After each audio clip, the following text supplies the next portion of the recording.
Just like the street lights lit this town, like a fire in a blaze, gotta burn it down. Can't be afraid to leave this out.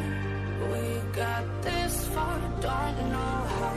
I see danger in your eyes. They know we'll burn down the night.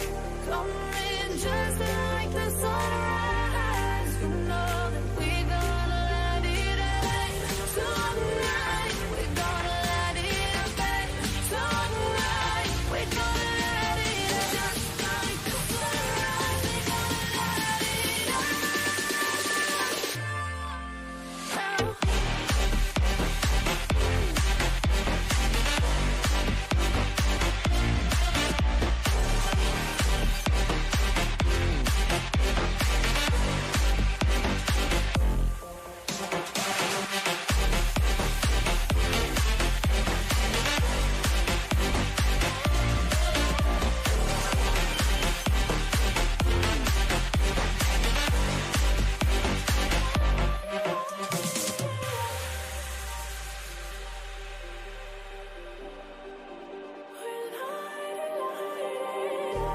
Just like a spark that's breaking out.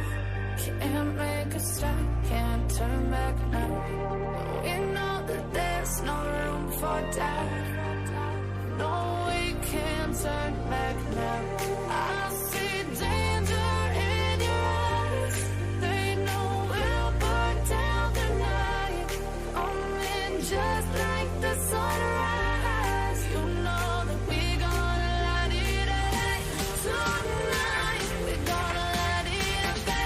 Tonight, we gonna let it out. Just like the sunrise, we gonna let it out.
Good evening, ladies and gentlemen, and welcome once again to Uni Rocketeers, where tonight we have got a hybrid stream of some schools versus university show matches and some varsity matches. We'll be kicking off with the former.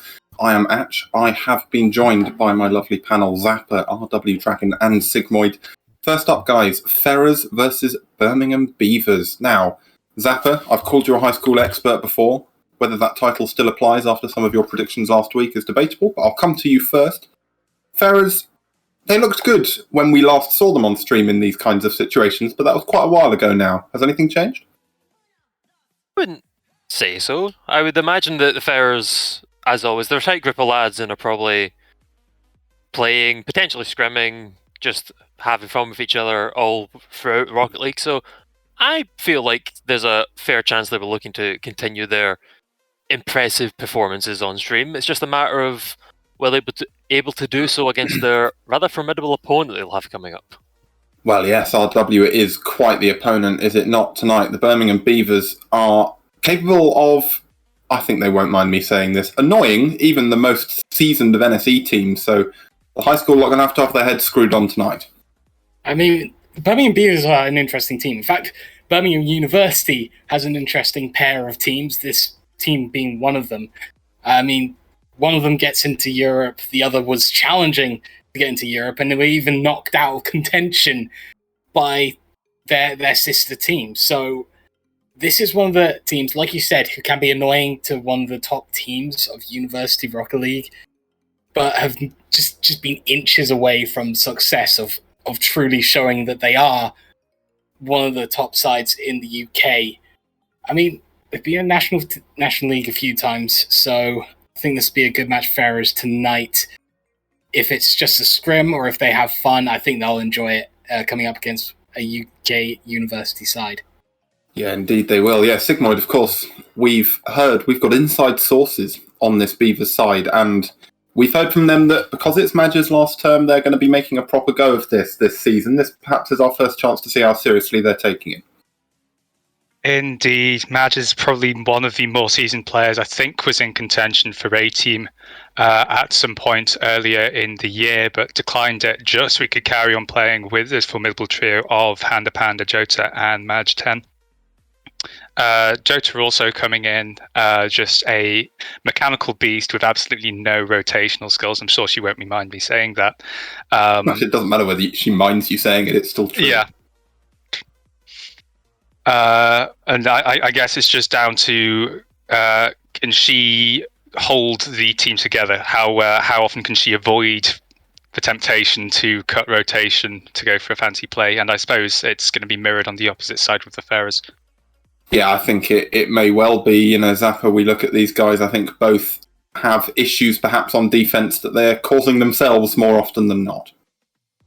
Yeah, something of the sort. I can't remember how many mistakes we saw last time we got the Ferrers on stream, but definitely a more offensive-sided team than maybe some of the high school teams that have shown up for the Skill vs. Uni Show matches. Star players in the form of Hazza, Odell, Ruben, all like to try and get their name in the spotlight and get those mechanical plays, but a very volatile side that I would describe. They have amazing highlight potential to get these mechanical plays that make them look like all-star players, but maybe one of the teams that I would say might be a habit of them being a bit young, maybe not mature enough to just go for things they maybe shouldn't, and could be their downfall against the Birmingham side today. It could indeed. Dragon, I think we'll expect to see some fireworks of perhaps the physical in the form of demos and mental in the form of goals on this game tonight. I'm going to ask you to open our predictions for tonight, if you'd be so kind. My God, I haven't seen either of these teams in quite a while. I mean, I was focusing on coaching the Bournemouth first team, so quite successful into the season, I might say myself. So I don't really have the best grasp on the situation. So I'm just checking out this test lobby that's going on. I'm taking a look. I'm sort of doing a bit of scouting. Who's got this? Who's feeling good? And I have to say, I think Ferrers might have this. I think Ferrers have this, looking at them, sort of having a laugh, having a joke. I think that innate ability of just having a laugh and having a good time might negate the annoyance that Birmingham Beavers bring to the plate that we sort of described earlier. I reckon they'll just sort of brush off any demos, any annoyances that the Beavers might put on, and they'll just cast it aside, and then they'll take this best of 5. Yeah, an interesting start. Zappa, we're looking at this test lobby, and we're seeing the Beavers racking up demos already. Jota's, in fact, just got an Exterminator award in a 4 minutes of test lobby, so pretty impressive for them. We'll see if they can keep it up. What do you make of this series? Well, I think obviously the Pharaohs are a team I know well from the high school community. Of course, Birmingham have Jota, who I've had the pleasure of casting with and talking to multiple times. So it's kind of like choosing between my 2 children here. I don't really want either of them to lose, but I've made a habit out of making predictions for the high school teams, and I suppose I'll continue that trend and hopefully be correct. So I will once more back the younger side and say the Pharaohs have got this. Okay, Sigmoid, that's 2 for the high school team. Are we going to go for a wash, or are you going to try and balance things out here? This is no. I can't take this to a wash. I'm surrounded by morons, by people who are completely delusional. There is not a chance in hell that Pharaohs are going to take this. But like one of the top team, I'd say probably like a top 30 side in the UK are the Beavers in the university scene. Now the Pharaohs, they're probably comfortably a top 10 high school side, but that's a vastly different ranking metric. It's going to rely on Hazza, being responsible, and I don't think I can hold him to that in a show match. So Birmingham's going to take it. I have to agree with you. Much as, like Zappa said, much as it's hard to choose when you know some of the players so well, and much as personally, having played against the Beavers, I would probably like to see them get served a taste of their own medicine tonight. I don't think it's going to happen. I think there's only so much fun and sunny disposition you can bring to a best of 5 against a team that demos so heavily. I think the Pharaohs might find it starts to get to them. There is, of course, only one way to find out. The desk is split, but both our casters seem to have the same idea. We are going to leave you with Zappa and our W Dragon. Guys, take it away.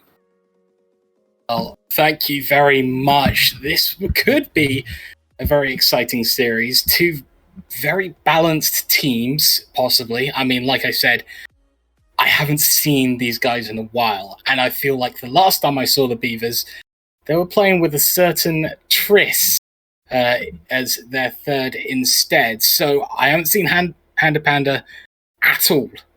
So this is a bit of a mystery for me. I'm excited to find out how this mystery gets solved. Yeah, absolutely. I think it's going to be a mix of how the Birmingham side gelled together from the roster changes that we've been seeing them flip between, are the Pharaohs here and ready and in the right mindset to ball chase in the correct term and not go for 17 million flips and backflips and miss the ball completely and allow a counter-attack.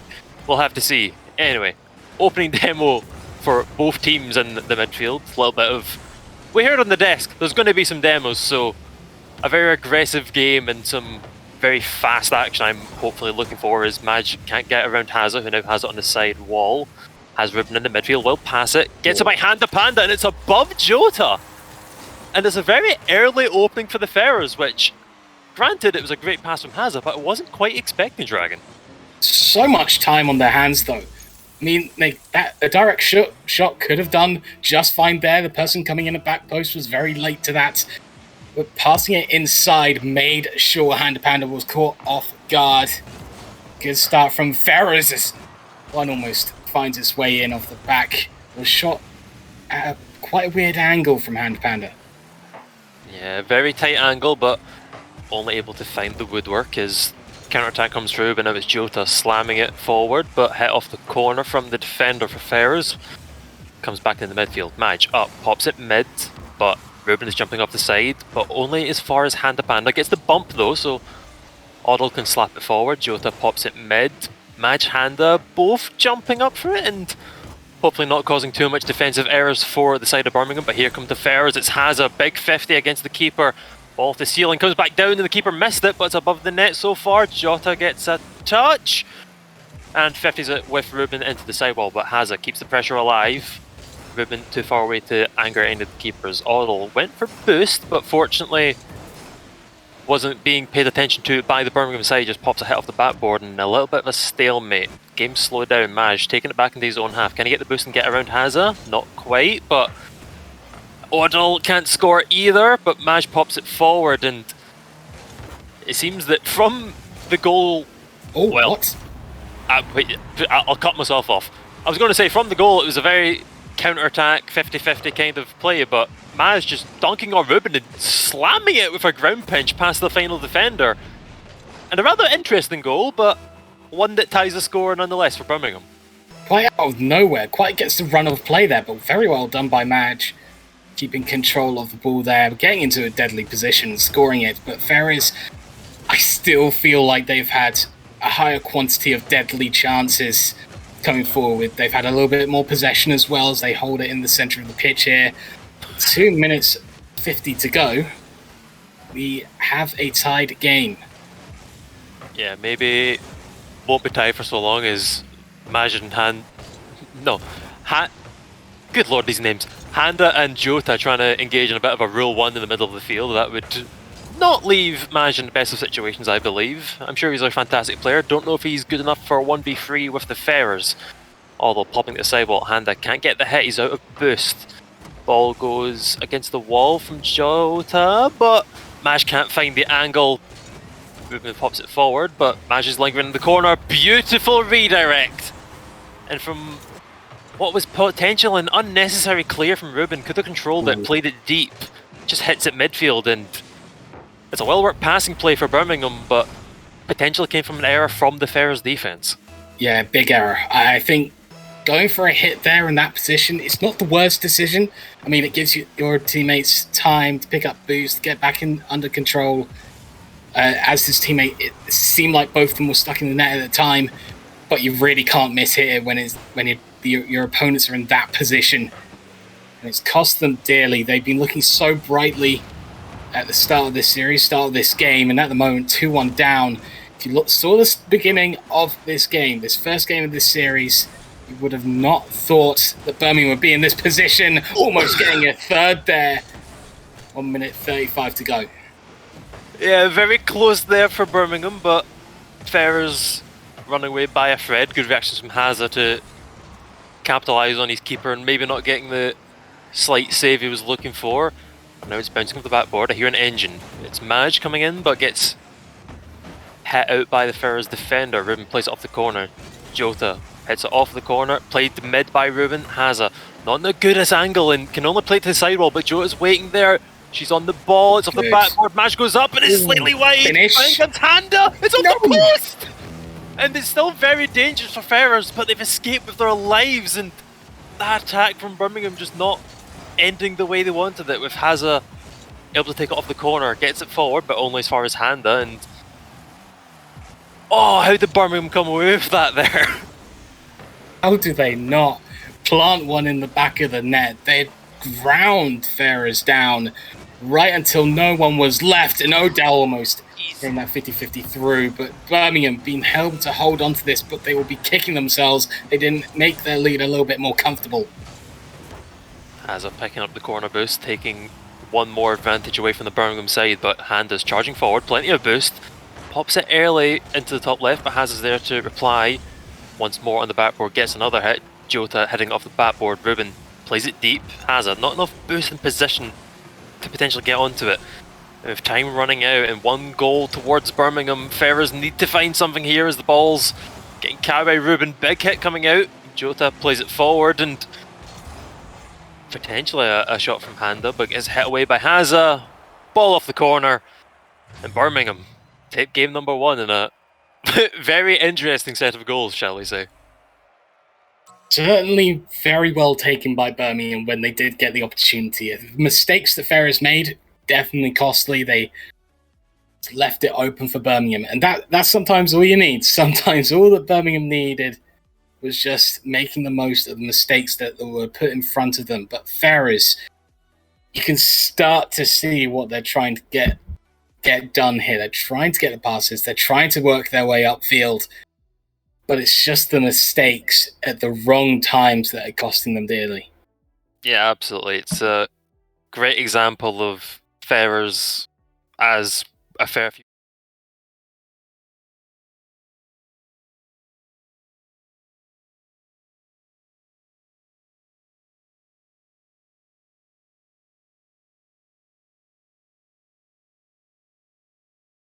In the series, how are they going to handle things defensively? How are they going to handle things in the rotation side? They're a good team. They have chemistry. They know passes. They're mechanical. But it's the defensive side of things where they somewhat lack. And 2 easy goals for Birmingham show that that's enough to take away a game from a side like the Ferrers. So coming into our second game on Utopia Coliseum, have to see whether things will be able to continue. Again, Ferrers, they are starting off with possession, trying to bring it forward, but Birmingham being able to hold them off for a little bit of a moment longer. And again, early demos coming through. But the problem is we didn't see any more after that early double demo between, I think it was Jota and Odell. I think in the previous game, we've seen an early set of demos again. Looks like Jota's actually trying to kick off during this start, but I think we'll come off those bumps on the sidewall. Low hit from Maj, but easily cleared away by Odell. Ruben clangs it off the wall. Jota plays it off her own backboard. Lets Maj have it. It's a great pass to Handa Panda, who I did not see until the last moment. I'm not sure the Ferrers did either. Jota playing off the corner, gets it by the man there. Ruben very close to getting a 50 with Jota, and bar down. Maj finds the hit. And you have to think, this goal was a long time coming from the Birmingham attack a few seconds ago. Excellent pressure, excellent challenges. They'll earn themselves a goal. It's just the Ferrers at the moment. They're not getting the clean clearances that they want. Going straight forward into the centre of the pitch rather than maybe going to the side, pushing it out wide. Not only that, but their choice of side that they clear it to seem to have cost them that opportunity as well. They do find themselves upfield, but miss out on another opportunity. Fake counter from Maj, gets one of the Ferrers players, has all the time in the world to pop the backboard. Gets a crucial hit away from Handa, but Jota still on possession, will bounce it off the corner. Handa jumps up for it, but kind of just a pop for Ruben, who has a second chance at a hit, lingering over the goal, and I'm pretty sure that was an own goal from Jota. Oh no, disaster has struck. I think it was very unfortunate as it drops down the waterfall, and Jota just, I think, a little bit early on the dodge across to try and send it out wide, maybe even to the post and redirect it out into the centre, but doesn't matter. Tied up 1-1 with plenty of time to go for both these sides. Find a winner. Yeah, and kind of a harsh mirror effect from game number 1. It's Birmingham who are the ones accidentally scoring a bit of an own goal and having defensive mistakes, and it's Ferrers having to answer to the Birmingham pressure. So we'll have to see if we'll get a full mirror and whether Ferrers will be able to sneak away a 2-1 victory. However, with the ball lingering across the goal like that, doesn't look like it, but Odell gets a deep hit and Jota jumped up, and it's just an easy tap-in. I was talking about it being a 2-1, but I wasn't thinking that would be the second goal. Jota just very aggressively coming up as the third man. It's a tap-in for Ruben. Absolutely picture perfect transition upfield into offense that you really, really want. An absolutely massive clearance. Someone gets in front of Handa Panda to nod it on to the net. Beautiful stuff from the Ferrers side. They do find the lead. Can they keep it? Can they make it more comfortable? Not quite. 2:30 to go in this match. Ferrers showing that a 1-goal lead isn't all they're looking for. They are still keeping potential as Odell jumps up, can't find the redirect because it's hit away by Maj, but it's still a lot of pressure as Ruben gets potentially faked out by Maj, gets it under him somehow. Jota playing off the wall, fantastic hit away from Odell. It's played mid and there's no answer from the Ferrers. It won't be a mirror of game 1. There's no longer a 2-1 potential. But from scoring an earlier own goal, just a huge solo play from Jota there. So sneaky. That is so annoying. That's the annoyance that we've been talking about in the pre-game chat. Jota's just there upfield. and decides, you know what, I'm going to take on every 50-50. And you know what's also annoying? Kickoff goals. And a Panda converts off a misplay by Ruben. Oh, that's a heartbreaker. I mean, Ferris Esports volatile team, but kickoff goal, inches away from getting it. Oh, that's going to be heartbreak. But it's a matter of, I suppose it's a bit of a test. So do Ferris have the mental fortitude to scratch off that kickoff goal, scratch off Jota with her annoying plays that led to goal number 2, and find a way back into this game? Maj with a wonderful redirect, but only can meet the backboard. Handa jumps up, soft touch, but only as far as Haza. Oddle gets 50'd out by Jota, and Ruben will take his time in the corner. Maj shuts him down though, bouncing once more off the corner. Handa jumps up, hits off the backboard, and Oddle not enough boost and positioning to get the redirect. Haza 50s Jota. It was great positioning again for the possible transition upfield by the Ferris, but lacking the boost to keep it going. But how about now? Hazard down to Odell, nothing coming of that. Birmingham will have to clear things up and make their escape with 1 minute to go. Another bump might have actually helped them out. Hit the backboard, attempting to find Handa, but didn't have the angle on it. Oddle picks up the boost. Haza can't find the interception against Maj's hit, but Ruben with the 50. Handa popping it mid. Haza was there waiting, but can only find Maj. Ruben pinning with the sidewall. Potential deliberate hit back from Jota, but I'm sure Maj was a little bit caught off guard, not maybe expecting it. Handa can't find the hit, leaves it for Haza. Maj correctly leaving the boost to get the ball. Fantastic passing play coming for Birmingham, but can only find the woodwork. Ferrers, you need to start getting the ball out. You've only got 20 seconds to make a play here, and this could potentially be a hit up forward. Jota can only do as much as stall out Haza's attack. Handa plays it off the sidewall. It's by Oddle, and it's just a tap in for... Yeah, I mean, you can't really fault the Ferrers. They needed a goal in the last 20 seconds. Kind of gave it a bit of a all or nothing. Oddle having to jump up and try and stop that one, keep the attack alive. But unless there's 2 very quick kick-off goals, the game does look to be set for Birmingham. I think that is job done. I don't think there's ever been a moment I've sort of said, oh, there's time for 2 kick-off goals. It'll be just fine. No, it's never happened. It's really never happened. But Ferrers, it's an understandable big commit upfield. You want to get that one last goal. You want to get that one epic moment to end the game to take you to overtime. But the shot was just not in the right position. It's a little bit too weak. And Birmingham will take that away with them. 2 games up in this series. 1 to go if they want to have the sweep. The Ferrers, they have to reverse that sweep if they want to upset the Birmingham Beavers and take the series for themselves. Yeah, it was a good showing in the opening, because I was making the comparison that it could be a case of the Ferrers flipping the situation from game number 1 and being the ones that get a little bit choked out by Birmingham, but then are the ones forcing the defensive errors, and they got the 2-1 lead, but then Birmingham replied with 3 goals to make it 4-2. So they had it up to a point, and then kind of just lost control of the game. So we've seen that they can take the early goal. We've seen that they can reply to a goal from Birmingham. Now it's a matter of, can they take all these elements, smash them together, and actually take a game away and potentially not get swept by Birmingham here? Not a tall order in my mind. I think Ferrers have displayed some excellent skills, excellent mechanics, some decent positioning that has been a little bit off at points in time. I think they have the ability to take a game from here. As Odell butts in to push it upfield, and Birmingham have some early pressure to deal with. Yeah, some rather immediate pressure coming out for the Birmingham side. Ferrers rather shakily defending it, but they get away with it for now. Oddle popping the sidewall, gets hit out by Handa. Haza jumps up. Ooh, miss from Haza, and thankfully for him, absolutely huge 50 from Ruben, just getting rid of all the pressure. And will once more aerial into the ball. Jota will not be able to turn on it. Haza playing it well, to Jota for her to get a soft touch and then smack her away from it so she can't get any further play on it. But it's a hit upfield. Jota looking to get onto the ball.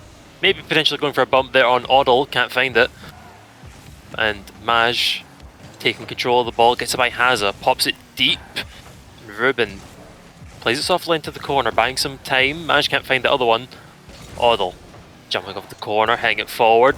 It's by Jota, and oh, it's a team 50 that if Maj wasn't there to clean it could have been something for the Ferrers, but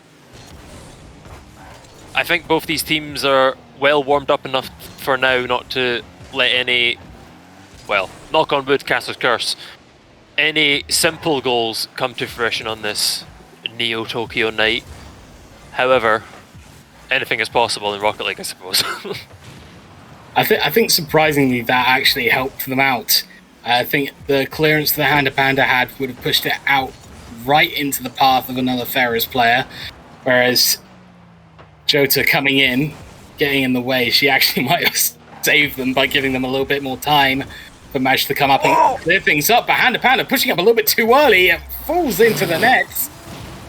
2:54 to go. That's 1-0 up for the Ferrers. Very brave choice by Ruben to come out and tackle that one as the third man. We saw Jota doing it earlier in some of the earlier games. Not quite to the same effect, potentially in the opposite direction with some of the goals that Ferrers responded with.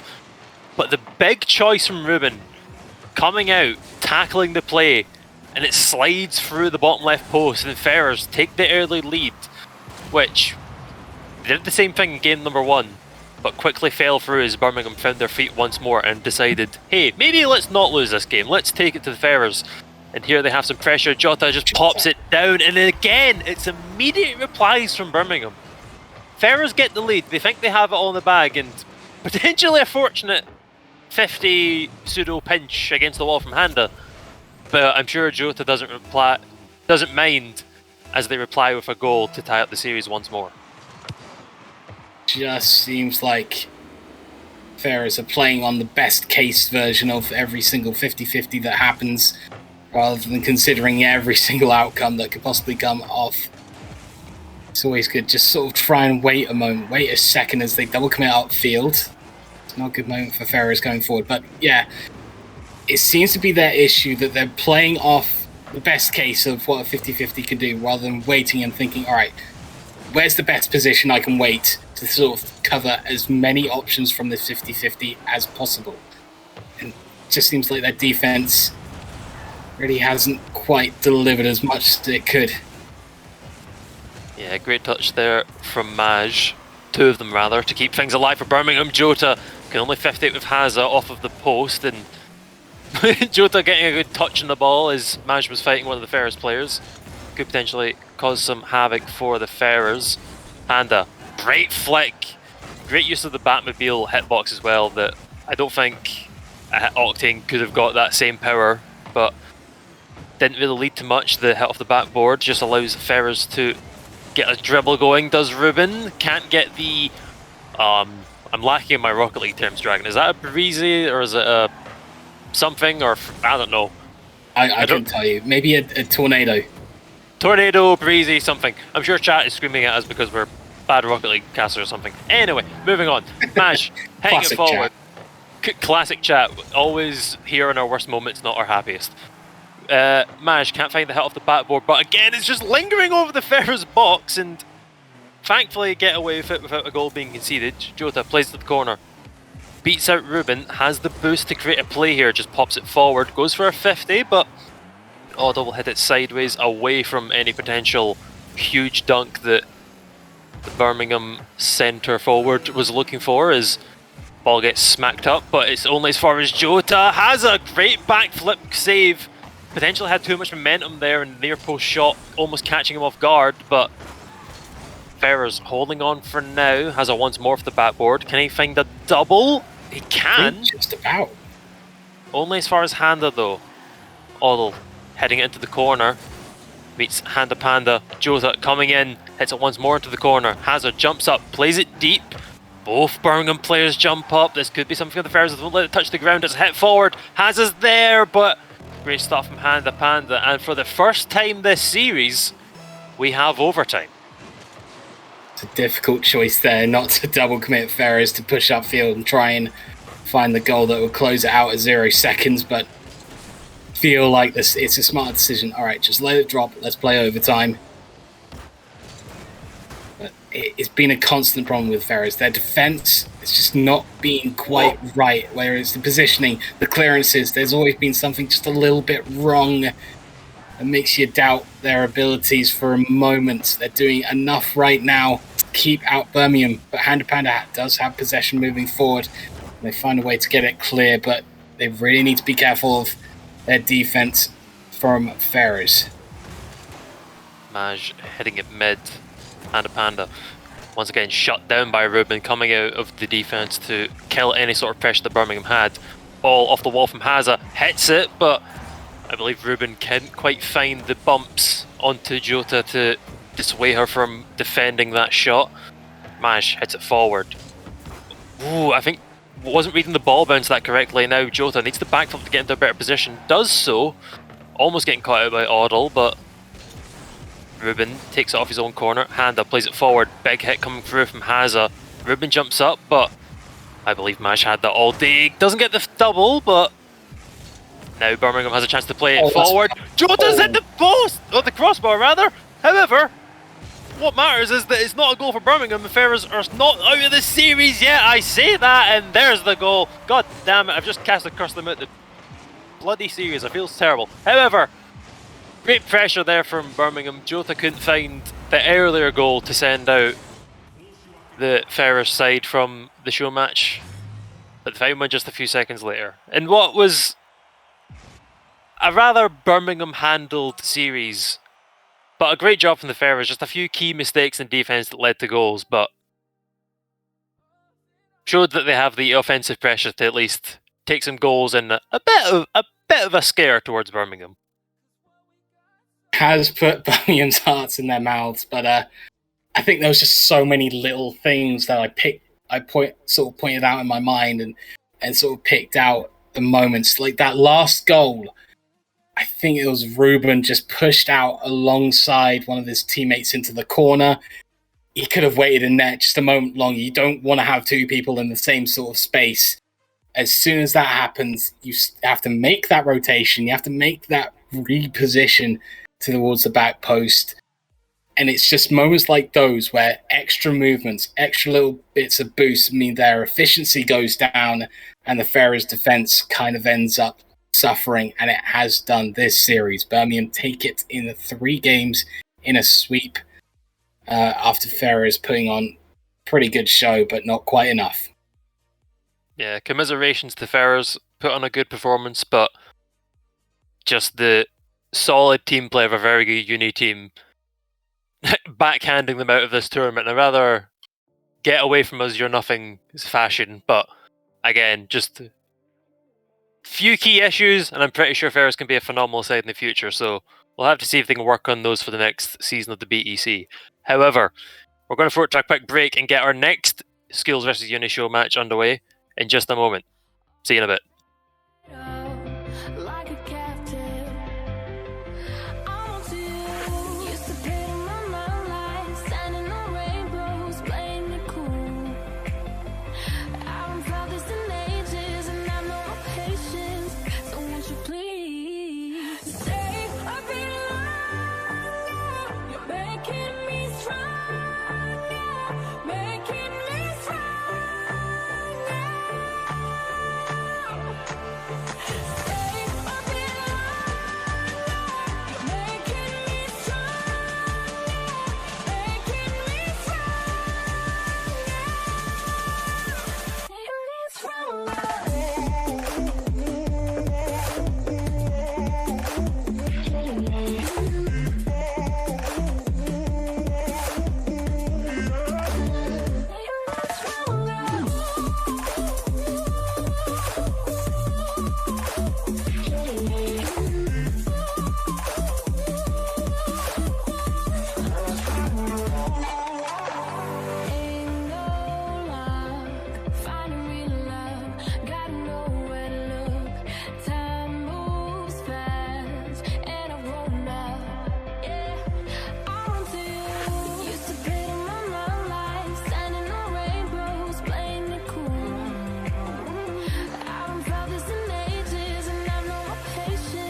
And welcome back once again to Uni Rocketeers. My name is still Atch. I am once again joined by Zappa, RW Dragon, and our fresh arrival in eJam. Guys, we've just seen a fantastic series. Birmingham fairly comfortably dispatched that Ferrers side, and we're going to have a quick chat with Jota, who we all know and love from these streams. Jota, hello. Welcome to the stream. How did you, I think first, most obvious question, how did you feel it went? Yeah, thanks for having me on. I think that we probably underestimated them a little bit going into this because I don't think the sweep is a fair result on them, to be honest, because all the games were close. They played well. They definitely deserved a game. Obviously, overtime in game 3, overtimes can go anyway. So it's really encouraging for us to get a sweep, but they definitely deserve more from it.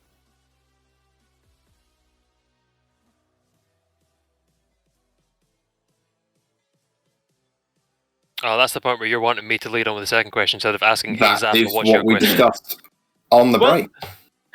There's been two. We do 2 versions. Anyway, moving on. Hi, Jota. It's me, Zappa. I'll In wait case you out didn't the know who I silence. was. Shut up, you. Anyway, so going into the game, you've obviously played against.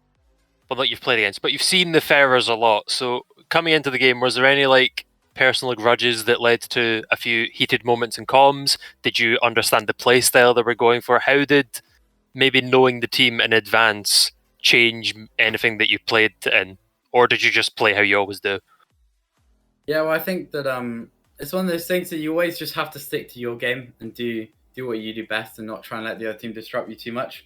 But of course, through the casting and the playing in HSRL, very aware of the mechanical abilities, especially of Ruben and Hazard, because Ruben's up so fast to all the balls. Hazard's got crazy mechanics, so we definitely took it into mind when we played them. But other than just being wary of their mechanics, it was more a case of just focusing on playing our game as well as we could. Well, Jota, it's good to see sort of the Birmingham sides sort of keep up their good skills. What's going on with the team in general? I think we saw a few moves. I mean, I saw Triss wasn't in this team today. Last time I knew him, he was playing with the Beavers. What's going on with Birmingham? What's the preview of kind of like a next split of NSC and New? RW Dragon, how long do you have? Because answering the Birmingham questions, I'm going to need about half an hour. But my goodness, no, I give think us a quick summary. The super summary for summer is that unfortunately quite a lot of players aren't around, so we're probably not fielding 2 full strength teams. But myself, Madge, and Panda, when we've played together in the past, we've had really good form. We feel that we generally outperform our MMR, so we're going to stick together for all of summer and give it a shot and see where it takes us. And finally, Jota, just one last question for yourself there. You seem to whiff a lot of shots towards the end of that final game, but you did sweep the series trio. You have the best of 7 coming up later. Do you feel like you could take another sweep later on, or do you think that, you know, your shooting's going to maybe get punished if you miss a few chances against what could be considered a better side? Yeah, I definitely think we're struggling with confidence a little at the end, getting too ambitious, because I had absolutely no right to pre-jump that ball, and the crossbar showed me why. But yeah, I mean, coming into the next game, we're expecting BCU to be strong, so I'm definitely not looking at a sweep or anything like that. But we've got plenty of time between then, so you best believe we're going to be in training, keeping warm, and hopefully we'll come into the game better prepared than them and get off to a strong start. Well, of course, rumour has it you'll be scrimming a team I'm rather familiar with. Jota, best of luck later on tonight. Maybe we'll catch you for another interview later on.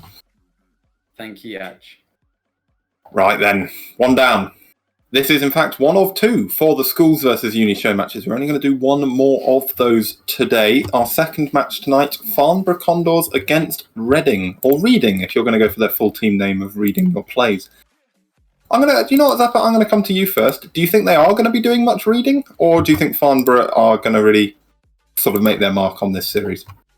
Well, I mean, obviously, Farnborough and Ferrers have been invited back for winning both their series. We've seen multiple of the high school teams kind of just easily handle the first game that they played, but it's always the second one that caused some issues, and whether that was down to mismatching or just the uni teams being better, who knows? But I think Farnborough looked very comfortable in their series, because playstyles can affect other teams. For example, Birmingham beating out Ferrers, just the way that they're always on top of the ball, they like the offensive pressure, much like the Ferrers do, but maybe just slightly quicker than them, which means the Ferrers never got going. The Farnborough side are just a very solid side of a team that I think have phenomenal chemistry, and I don't really think you can stop them from passing each other unless you're just somehow teleporting to places where the ball should be. So I think it's definitely going to be an interesting one, especially from the performance we last saw of Reading against, I believe it was GCS. So I suppose it's whether Farnborough can continue that and whether Reading can step up that will lead to the series that we're about to see. Yeah, RW, depending, these teams have both shown us some of their best and some of their worst on stream lately. It's probably determining by who's going to show up the most in this series. It's interesting with Reading having quite a storied history, especially with the Reading Your Plays name. That has been an Arrow League name. It's now an NSC name. They've had it this entire time. And the one thing about Reading historically has always been sort of decent. They're quite all right pretty much every single time you look at them. So sort of hearing them be this team recently, especially of sort of needing to show up on the day, is rather interesting to me, having seen the entire progress and entire history of the Reading side going into today. If it does come down to showing up, I'll be excited to see what happens, because we could end up with an absolute belter of a series with both of them show up, or an absolute just sort of mess if both of them don't. It'll be amusing to see either way, but just absolutely excited to see what happens. Well, yes, Ejam, we're rapidly approaching seeing what happens. I think I'm going to ask you to open up our predictions, if you'd be so kind. Oh no, God. Me opening up the predictions. Yep. I don't know anything about That's all right. these two teams, Nor does anyone else. I did enjoy that little history lesson, though. If I'm to listen to Dragon's little talk about Reading a team with history, I think a team with history has a lot more to lose. Therefore, I think if they do show up today, and I'm hoping they will show up today, just looking at the pre-match lobby, a lot of, even though they're messing around, a lot of mechanical, strong displays in there, just a few solo plays. So I'm going to go with Reading. Okay, you know what? I like it. It was succinct, to the point. We got the prediction. It was lovely. Zappa, do you agree? Well, I think I've currently got a reputation going of always going for the high school team, so I believe I'll follow that. I think I'm a little bit more on side of Farnborough coming away with this one than maybe I was with the Ferrers. I did go with my reputation of always having the high school side, but I kind of thought that Birmingham would take it. I probably should have mentioned that beforehand. Now it just looked like I was glory hunting. Bandwagon. Yeah, absolutely. But here, I think definitely that Farnborough have a much better chance than maybe Ferrers did. Of course, that can be attributed to the playstyle of Birmingham. I'm hoping that the boys in purple can show us something special here today. RW Dragon, I will come to you next. We've got, obviously, yes, like you say, a very storied team against some up-and-coming uni talents. Are we going past or future with this series?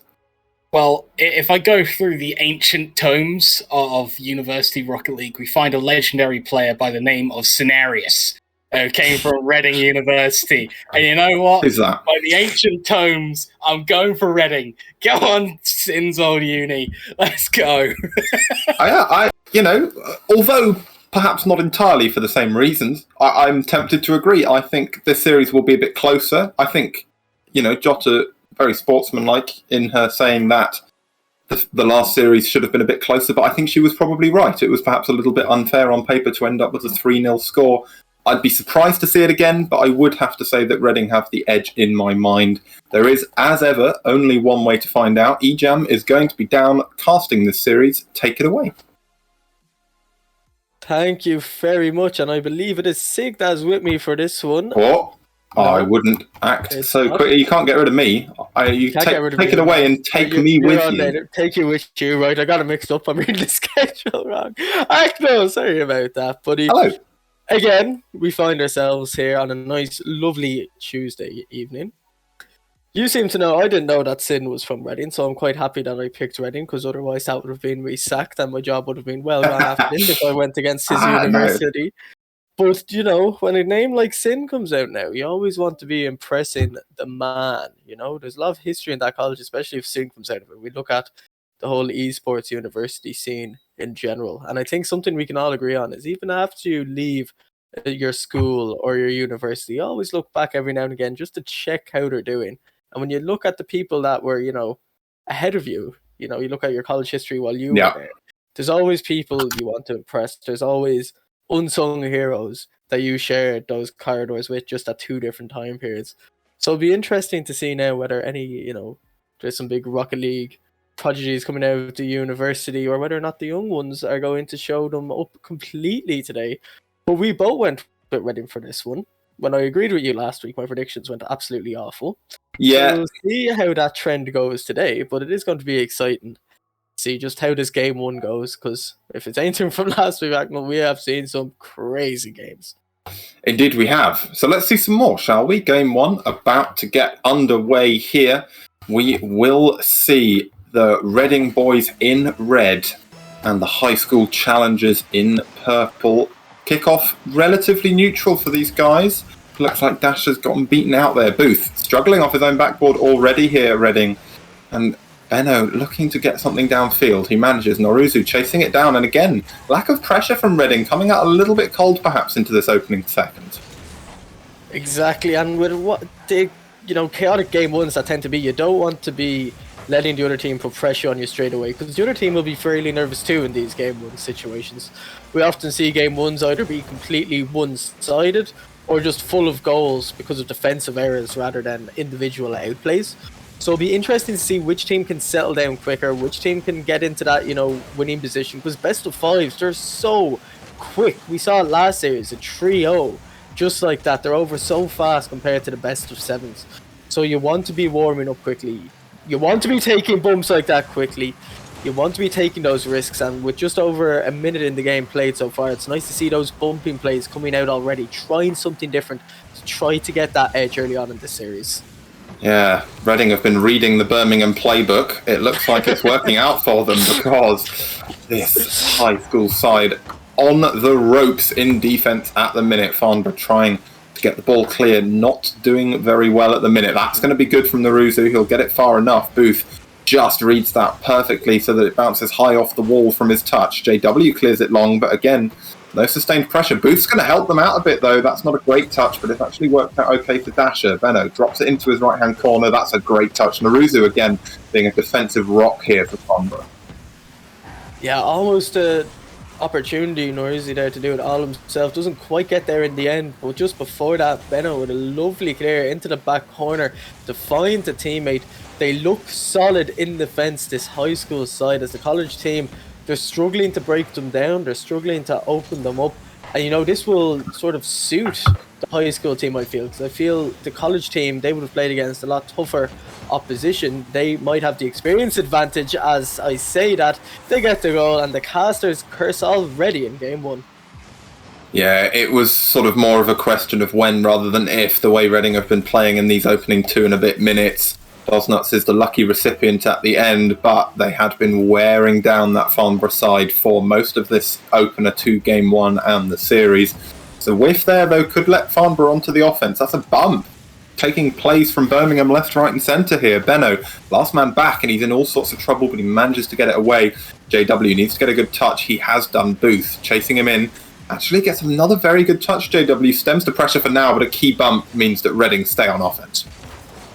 Yeah, lovely bump. The bumping play is working well, but good defensive performance there, just keeping the ball out for now. Every time the ball comes down on top of the crossbar, teams get low on boost. This is something Reading I've been looking at are doing quite well. They're boost starving early on in this series. They're making the opposition feel uncomfortable. They got that goal as a result, and now they found a second, once again causing havoc with that backboard. Yeah, they are, and you look at these guys, actually all relatively well set on boost, but just can't quite communicate it properly. Just an awkward height on the backboard where you have to go for it in case it's going to come down off the crossbar, but as it happens, it came out flat. They didn't quite get it set. 2 went from the Farnborough defence, and with just over 2 minutes left, they've got their work cut out here. They do. 2 minutes, 2 goals. It's definitely not impossible, but I don't think, looking at the fact they've had 1 shot compared to the 11 of Reading, it's looking very unlikely that they will score in this game. However, they need to maybe try something this last minute, 45 minutes. Try to go for a few bumping plays of their own, go for a few boost steals, try and make that miraculous passing play. You may as well, there's a stage in every game where you need to write it off if you don't think you're going to win.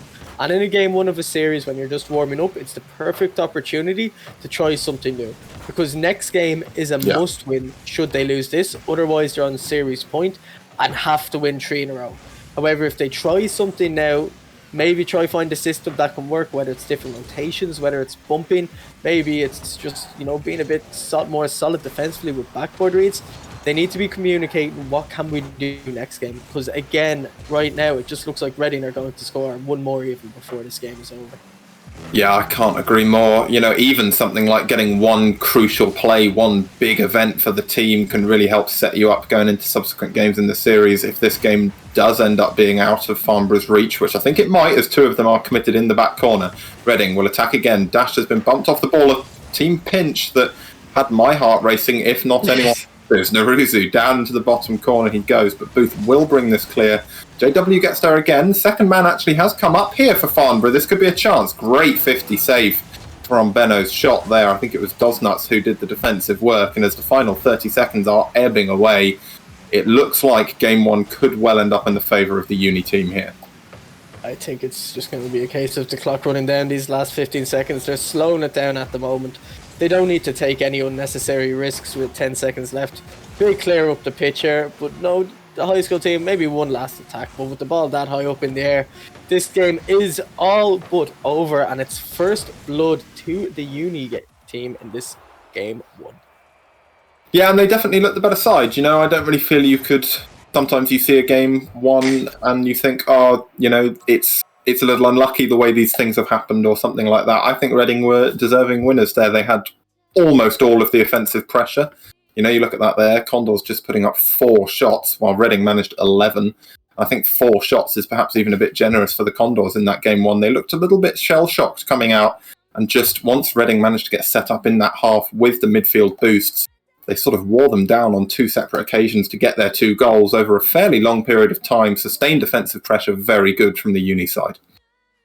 And something we also saw this game was controlled rotations forward and backwards. Last week we saw so many counter-attack goals across both days and both sets of show matches.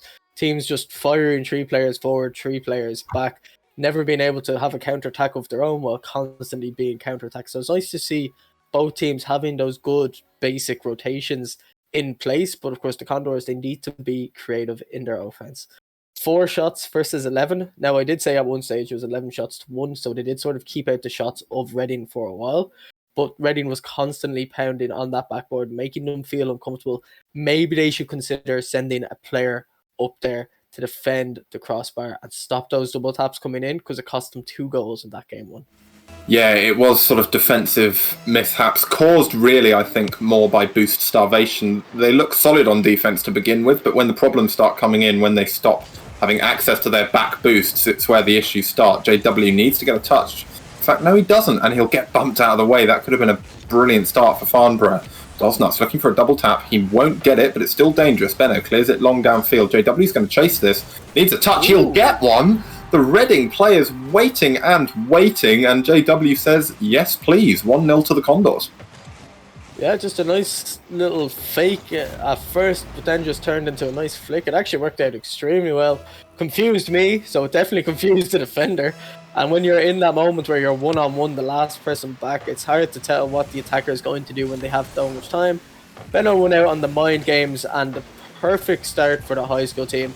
They couldn't find a goal all last game. They found one nice and early in game 2. They have, and already Reading is fighting straight back. Naruzu gets demoed, but the ball's gone the right way. Forces a save out of Dasher that you'd expect him to make every day of the week.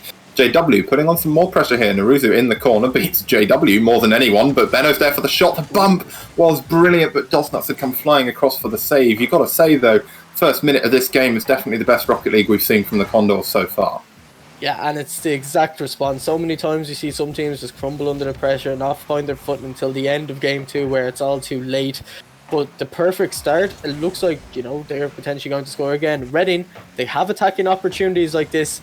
Every time that ball, a player hits the ball forwards, they immediately rotate back and hit a defender. And that must be so frustrating to deal with, not being able to counterattack at any stage because you're constantly being bumped way ahead of the play.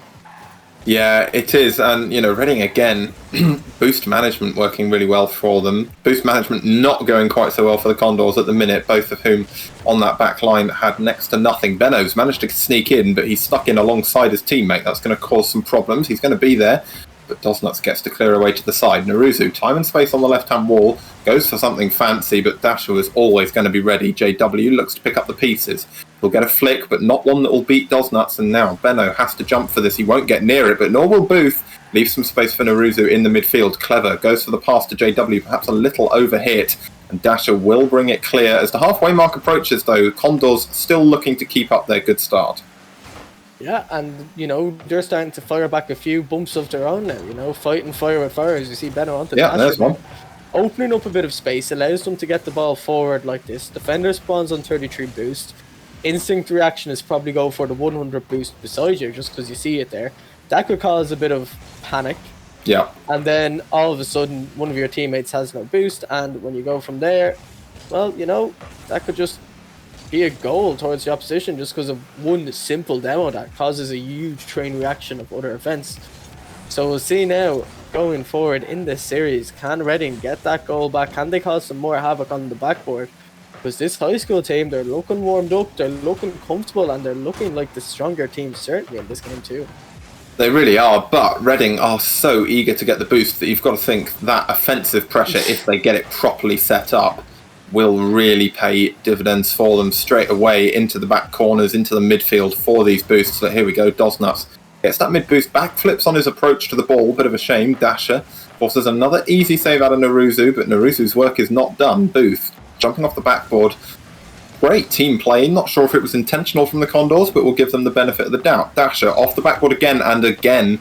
Nobody there from Condors. Still their defining weakness in game 2. It's just looking, they're causing pure havoc every time that ball comes back. I'm not sure when I haven't seen a double commit when that happens.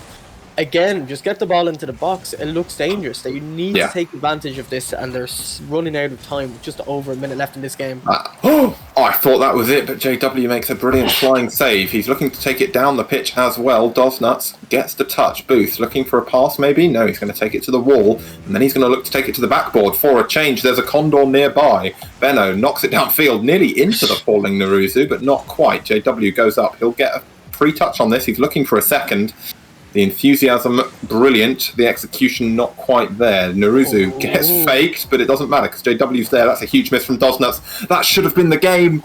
JW just couldn't quite get around the ball, and with 30 seconds left, there's still light at the end of the tunnel for Reading. There is, and this play almost working out in the end. A series of fake passes actually working there.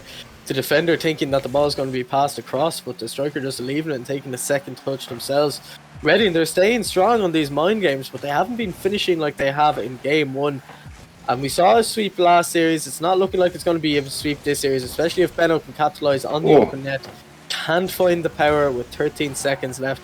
The ball's exactly where you need it to be if it's the high school side, but as I say that, 3 seconds and a banger of a shot. No, they go for the pass again. I don't see why they would do that in that situation when the defender was a bit stuck on the post, but the Condors, they did exactly what we needed them to do to stay alive in this series.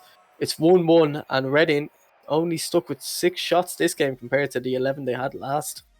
Yeah, but, and I think it's a rather large but, at least in my eyes, the Condors weren't playing...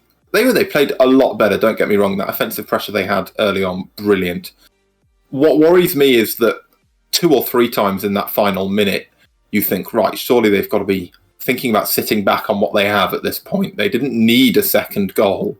But 2 or 3 times, they let Reading in on at least a clear half chance at their net to equalise the game, just because of how willing they were to throw everything at the ball. I mean, you'd have thought they were playing from a goal down with some of the offence they were going for. It was a interesting game, all right, but I'm just trying to think. Reading, what can they do? They need to... Yeah, pass less. They had that chance at the end. Pass less, not in terms of don't look for each other. It's obviously always great to look for each other, but more just exploit the weakness. Infield passes aren't really the play to go for when Farnborough rarely have anyone on the backboard. You want to be hammering it up on, up into that waterfall region. Naruzu made a brilliant read in the middle of game 2 to get a clear, but if he was on the backboard, it would have been so much easier, and eventually those reads aren't going to come through. I think Reading just have to pepper that backboard with everything they've got, and if Farnborough don't learn, they will continue to be punished there. Well, game 3 kicking off now. Pepper the backboard, that's definitely the way to go in this series. Because they're doing everything right. They found the passing plays. They rotated well defensively, bar the goal they let in, which was just a good goal from the high school team, capitalising on a rare defensive mistake. They're doing everything right except sending that second player forward. Yeah. And I think the reason they're defending so well is because they're sitting so far back. But again, a triple commit from the defence, and finally, Dasher gets the goal. But again, look at this triple commit from the initial shot here. The 3 players caught in no man's land. And just, where was this in game 2? They should know this. It's the exact same defensive mistakes from game 1. The defense cannot handle the backboard read, and finally it gets capitalized. Now, if you're the high school team, this is quite fixable. Just make that call, I got it, rather than someone just jump in the air and then say, I got it. They're very simple things that can be fixed. It's just a case of how quickly can they fix them in a best of 5 that has potentially 3 games left. Yeah, I mean 3 games at best, of course. A minute gone in this one gives plenty of time for them to get back into this game, and they're looking to do it now. Benno knocks it up. Noruzu gets a loft into the corner, but no one's getting there except Booth. Down the right-hand side it goes. His left, he will take it into the skies. JW gets the save, but something about that noise tells me that someone committed behind him. Again, Farnborough not looking particularly confident in each other on defence. Delsnuts looking to get a touch. He'll get one. Naruzu should get there, but that's more up than out. Another touch, not helping matters. That is just about cleared off the line by Benno. Naruzu whiffing the clear, causing all sorts of panic from all 3 players on the Farnborough defence. Yeah, they're really struggling to get it out of their half at the moment, scrambling for whatever boost possible. Finally get the ball clear. It wasn't clean, but it was effective. And I think that's important when you're 1 goal down, that you don't go 2 goals down. Let's see if they can do what they did in game 1, cause a bit of chaos of their own. Start going for more demo plays, start going for more bump plays. Because we know this team can win, because they did it the last game, comfortably as well. But again, it just seems to be whatever team scores first wins the game. And that's a curse that wasn't broken for a long time last week, as a lovely passing play to make it 2-0.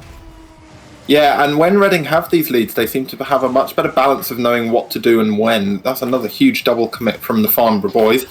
And great capitalisation, take nothing away from Dasher. That's a horrible shot to have to make, and he made it brilliantly. But it was an opportunity given as much as created, I think. And that has been the case for most of Reading's goals. Really, I think the only goal we've seen actually created would be the Farnborough one from game 2. Reading nearly created one there, and again, Crossbar being Farnborough's 4th man at the minute. JW just launching the ball away. There was no need. There was plenty of boost. Booth was always going to get to it first. Another shot, another huge double commit, but Dash has missed the shot. Dosnuts can't get back to it. Booth committing from 3 light years away, manages to get a touch. JW again double committing with Naruzu. Dasher off the backboard twice. Dosnuts had half the goal to aim at, couldn't find it. Benno knocks it down to JW, who'll knock it in field to Naruzu. Out it goes to Benno again. This is much better from Farnborough. They need the end product. Haven't found it yet. JW might turn. He decides not to. And with that, Reading should be able to break free. But my goodness, both teams struggling a little bit on offense at the minute. Both teams are finding great offensive pressure. They're just failing to find the target. How many times has the ball hit the crossbar this game? This is when I wish we had the stats team live with us with all of these crazy figures. It just feels like the ball's been clattering that post over and over again. It's 13 shots to 1 with still a minute and a half left. Make that 14 to 1. Yeah, it's not looked pretty for Farnborough in game 3. They managed to win game 2 and they looked mostly convincing, but nowhere near as convincing as Reading are now looking here. Another shot, another save. This one goes back into the corner. Dasher will hook it out. Naruzu needs a touch, and it might have to be a bit better than that, because that will be the goal. Booth just shadowed the clear really well and capitalises.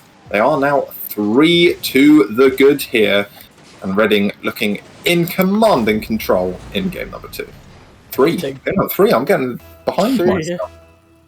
I think the team play there, or the team name there, says it all. It was just a lovely read on the defensive clear.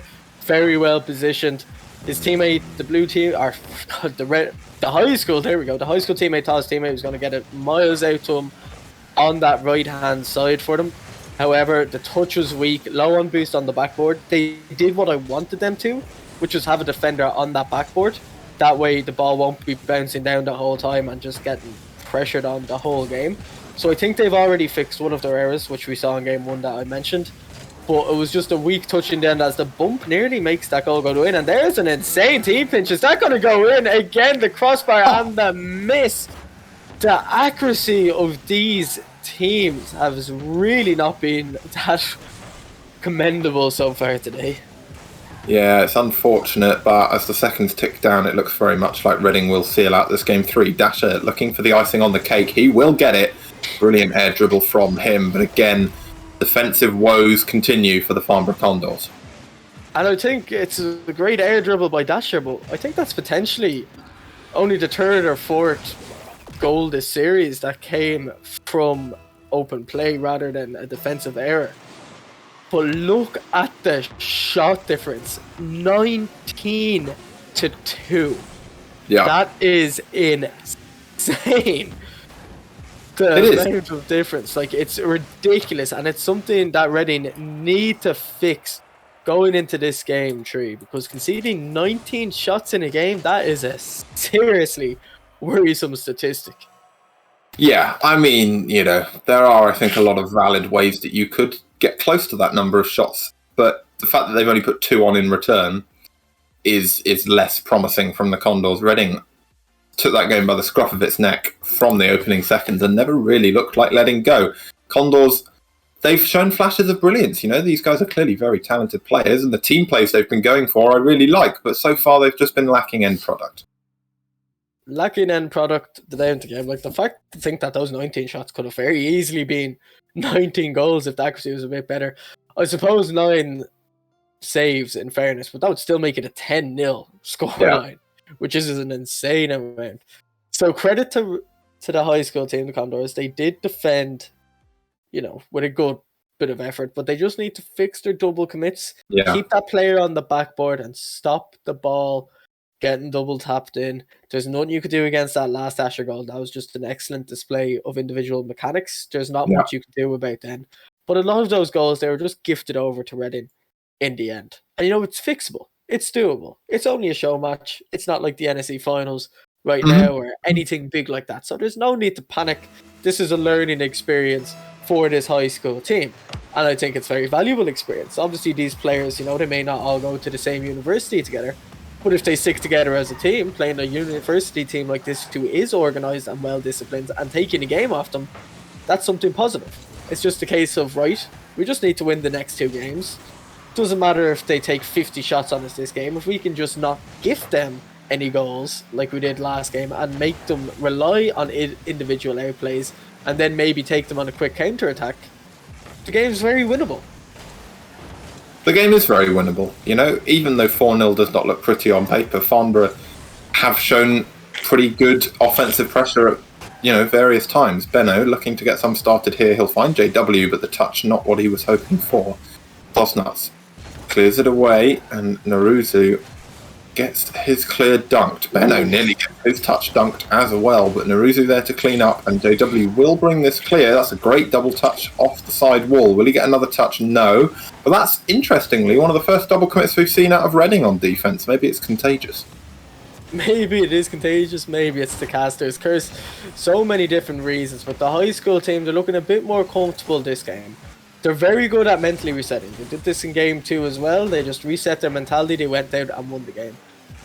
The team that scores first usually wins the game.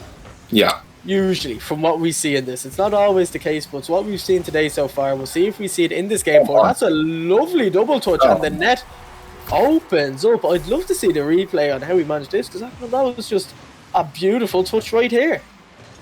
Yeah, credit where credit's due again to Dasher, but I personally, maybe I'm expecting a little much. I think he probably had a clean shot at goal if he was a bit quicker to the initial pass, but also all 3 of the Condors went straight to the front post when that ball got anywhere near their goal, which made Booth's job of scoring quite a lot easier than it needed to be. Naruzu looking to get something straight back. That's a great pre-jump save from Dasher. JW credited with the shot, but not with a goal just yet. He's up on the left-hand wall looking for something spectacular. Won't quite find it. Naruzu trying to provide the shadow defense, but Dasher's got it round him. Into the right-hand corner it goes. JW pinch off the ceiling, but not far enough to get past Booth. Benno with the clear. Farnborough seem better set on defence on the whole, but they need some end product in the other half if they want something out of this series. They do, and they've 2 minutes, it's over 2.5 minutes to find it back. Again, they're launching the ball forward, they're putting it in front of the goal, but they're not really, there's just no one there to follow. It doesn't really look like anything's going to come out of the play when the ball does end up in the Reading half. Benno now flicks it over to third man defense, nearly scores a banging own goal. We saw Jordan score a few own goals last game. She did a good job of that. No crazy own goals this series so far. Every goal just either seems to be a rare individual outplay or just a mistake in the defense. But again, you know, this game, it's looking even, but more importantly for this Reading side is, oh no, again, a defensive mistake, and now Reading with a 2-goal lead. The high school team in all sorts of trouble. Yeah, just a horrible backflip on the side of the Condors there. I think it was Benno who didn't quite manage to get his car sorted out behind that ball, but 2 minutes for 2 goals is not insurmountable. It's not something we've seen out of the Condors thus far. JW looking to get something going for them. He won't quite manage it. Booth, no challenge from the Condors. Benno's completely missed the ball. That will be 3. It's looking a little bit grim now for the high school team. Yeah, they did it well, but everything seemed to fall apart after that second goal. I'm not sure whether that was a fake, a defensive miss, a calculated play. It's so hard to tell in messy situations like that. It's hard to tell what's going on, but I'm sure the attacking team won't mind. I'm sure Reading won't mind. They found their 3rd goal. Now they can either have a bit of fun and go for insane passing plays, maybe go for a few flip resets. Who knows? They have that 3-goal cushion with 90 seconds left. A goal every 30 seconds, it's a big task to ask, especially for a team that hasn't been shooting well all series long. It's looking a bit dire right now. It's looking like there's not much they can do. Maybe get a goal followed by a tip-off goal before the 1 minute mark, and then they'd have a minute just to get the 1. Other than that, it's hard to see them making any individual outplays from what we've seen so far today. Again, another double commit. It's falling apart this game, and Reading, they're slowing it down. They know that this game is theirs to lose. Yeah, playing for time, Reading. That's the experience coming in. They know they don't need other goals. They just need the ball to be as far away from their goal at any given moment as possible. Booth thought about going for the shot, tries to turn it into a bump, won't quite manage. Dasher forces JW into an awkward area, and that's another defensive whiff, and unfortunately another capitalisation from Doesnuts, making it another 4-0 scoreline for Reading Your Place. I love the way the two of them just missed the ball. I'm not really sure what was going on there. I suppose this stuff, it does happen. It happens, as a famous decomp would say, but for now, you know, the high school team, they won that game too. They had some good defensive performance against a very good team attacking-wise. Getting plenty of saves in the games, but, you know, getting a lot of saves means you've just been sitting on the defense side. Yeah. It's not like they've played absolutely awful. They have been beaten by the better team, but a lot of their mistakes, they're fixable. You know, if they didn't make half, like, that was just a great shot. You know, that was one of the rare goals where it's just a very well-placed shot. And, you know, you could maybe argue, okay, the defensive player could have been a little better there if you were to criticise it. Most of the goals that they've conceded this series, they're very fixable mistakes, so I wouldn't be worried too much, especially in a solo pace scenario. You know, I respect anyone who has courage to come on stream, and whether they get humiliated or humiliate someone, it's all the fun. Finally, a consolation goal and 4 goals in 8 seconds off tip-off. I will shave my head and leave the mustache if it happens. I really, really wanted to. Unfortunately, I don't think it will. You know, it's a shame for the Condors. They have looked very good at certain points, but this Reading team, while the peaks may have been slightly lower, they've been much, much more consistent. And as time ticks away here, Game 4 ends, the series ends in favour of Reading. It looks pretty comfortable on the whole. While the Farnborough guys did have some moments of brilliance, it was just not quite enough to counter the experience that Dosnuth, Booth and Dasher brought to the pitch. Yeah, youth versus experience. It's a big argument. Experience winning out there, and would you believe that we've actually got our prediction right together for once? That's a first. Yeah, look at us go. Let's go. Fair play to Reading. They knew Sin was watching. They knew they had to impress him. He's going to be a happy man wherever he is sipping on his cup of tea right now. But, you know, that's it for the university versus high school show matches today. Then we go into the uni show matches, a lot of hype around them. They're a lot different, these series, best of sevens compared to best of fives. A lot more can happen in those series, especially when there's a little bit of beef between the two. That's always exciting to see. So we'll see now. Just again, the question I love asking you that you hate: who is your player of the series and why? It's so hard to tell. Reading looked so cohesive as a unit. I feel I have to pick one of them just because they were all doing so well. But I think for me, who stood out would be Dosnuts. He was always in the right place at the right time, setting up plays from the defense, getting them out quite well often, but also converting when it mattered. And, particularly in this last game when it didn't really. He came out with a hat-trick in that game 4. I think it has to be him. We will be speaking to one of his teammates. I believe we will have a brief chat with Dasher. The Schools Uni show matches are in fact done, but we're going to have one quick chat with Dasher after this short break. Don't go anywhere.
Why do I feel like I linger?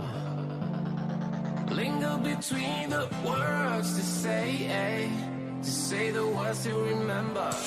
Now we're here to take control over your body and over your soul. We're gonna take back everything and lose it all. Lose it all. Lose it all. Feel it in your arms. Feel it in your legs. Feel it on your fingertips and feel it in your head. Just let your body go. Just let your body go. Just let your body go and move to the rhythm.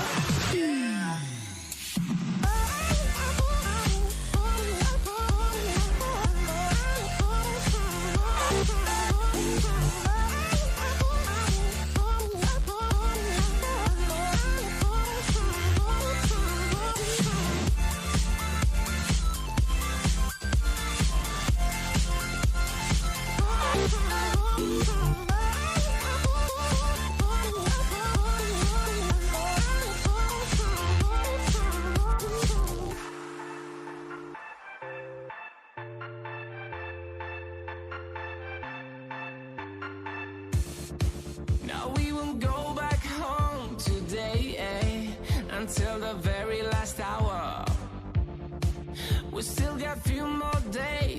sleigh. It's gonna get so much louder.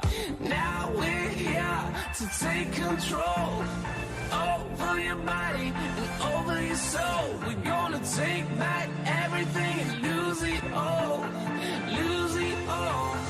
Lose it all. Feel it in your arms. Feel it in your legs.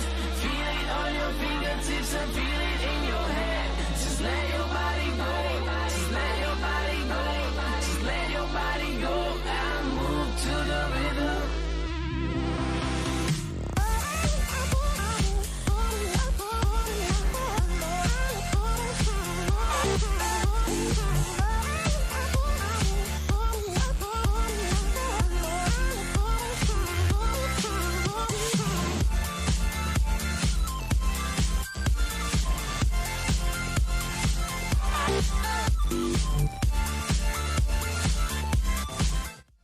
And welcome back once again to Uni Rocketeers. My name is still Atch. I am still joined by RW Dragon, the Zapper, and Ejam, but not Dasher.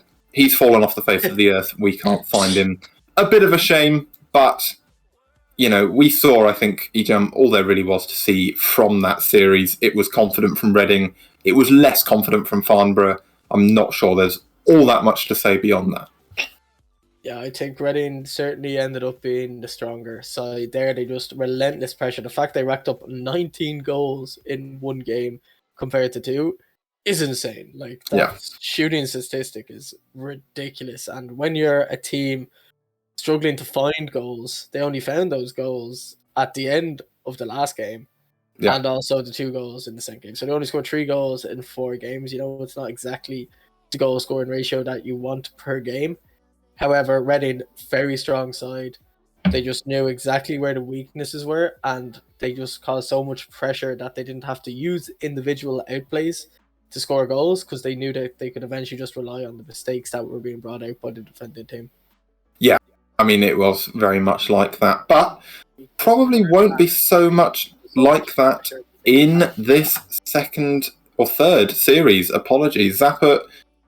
It's ridiculous to have 2 unis in one city. You've said so yourself, but when it happens, and as it has happened with Birmingham, quite a nice local rivalry to take advantage of in a varsity match. My issue isn't the fact that there's 2 unis in one city. That's perfectly normal. My issue is that you have the University of Birmingham and then Birmingham City University. It's like, come now. It's like, you really couldn't think of like a different name for your uni when one's clearly already been taken. But yeah, it's going to be a fantastic rivalry. I suppose it's as close as you can get when you have unis of very identical names. It's not like one's on one side of the city and the other. So yeah, it'll be a great chance of boasting for these 2 teams to show who is in fact the better university side in Birmingham. Yeah, I mean, that is what we're here to see, RW. And, you know, these are 2 good teams. BCU are formed. That's, you know, always a good start for a BCU team, and when they are formed, they tend to be doing rather well for themselves, and we've already seen this Birmingham side earlier on tonight, and they looked pretty confident, so I think we can expect to see some pretty good Rocket League here. I mean, BCU, they've had a few problems, let's say, with fielding a team the past split. They've been very different squads being brought up, but I feel like they found a little bit of rigidity and a little bit of a stable roster coming together now with Azwolves, De Boer, and I can't remember the third off the top of my head. Oh no, it's not Magic, of course. The BCU third is called That KFC Guy. So it's Colonel Sanders. Colonel Sanders turning out for BCU today. I think that's the first change that's actually come with them for a while, actually. So it's been good to see Azza and De Boer come together and form a decent BCU team. And of course, Birmingham earlier, they're going through a few roster changes of their own, but it seems like they're confident with the 3 that they have now. So 2 teams finally finding a bit of stability with the roster chaos that's preceded them a little bit. Yeah, I mean, Ejam, we heard Jota earlier describe the Beavers, Dutch Matty, Choco, and insert third of choice as the A team. It's not something that everyone would agree with. We've seen Birmingham become one of those universities where people just talk about two teams rather than an A or a B team. You just have two Birmingham teams, and the way the Beavers are playing, you can see why. Yeah, I find that insane that they just have two teams so even in level to each other. I do like it though because it causes a lot of rivalry in the college. And it's not like you're fighting for an A or B team spot. It's almost feels like a case of what three players get along better together. Yeah. And I think that's interesting. But these three, they're looking very well. They looked very strong earlier. And just being from the Irish scene myself, I'll tell the story a bit more in predictions. But I do have a clear favourite of these two teams at the moment. So we'll see when we get to that. I'll explain my reasoning. But, bit of excitement there, something to look forward to. Yeah, exactly. I will look forward to it. Dragon, it is, Ejam's alluded to it there. When you get to this kind of level, both of these teams on their day, strong National League contenders in NSE. In fact, the Beavers came top 10 in Newell in this spring split. Both of these teams, very, very talented, it's clear to see. As Ejam pointed out, it does come down a lot to chemistry. When you've got enough good players at your uni, it's perhaps worth not looking just on paper at MMR. You want to be looking at who's gelling well together and why.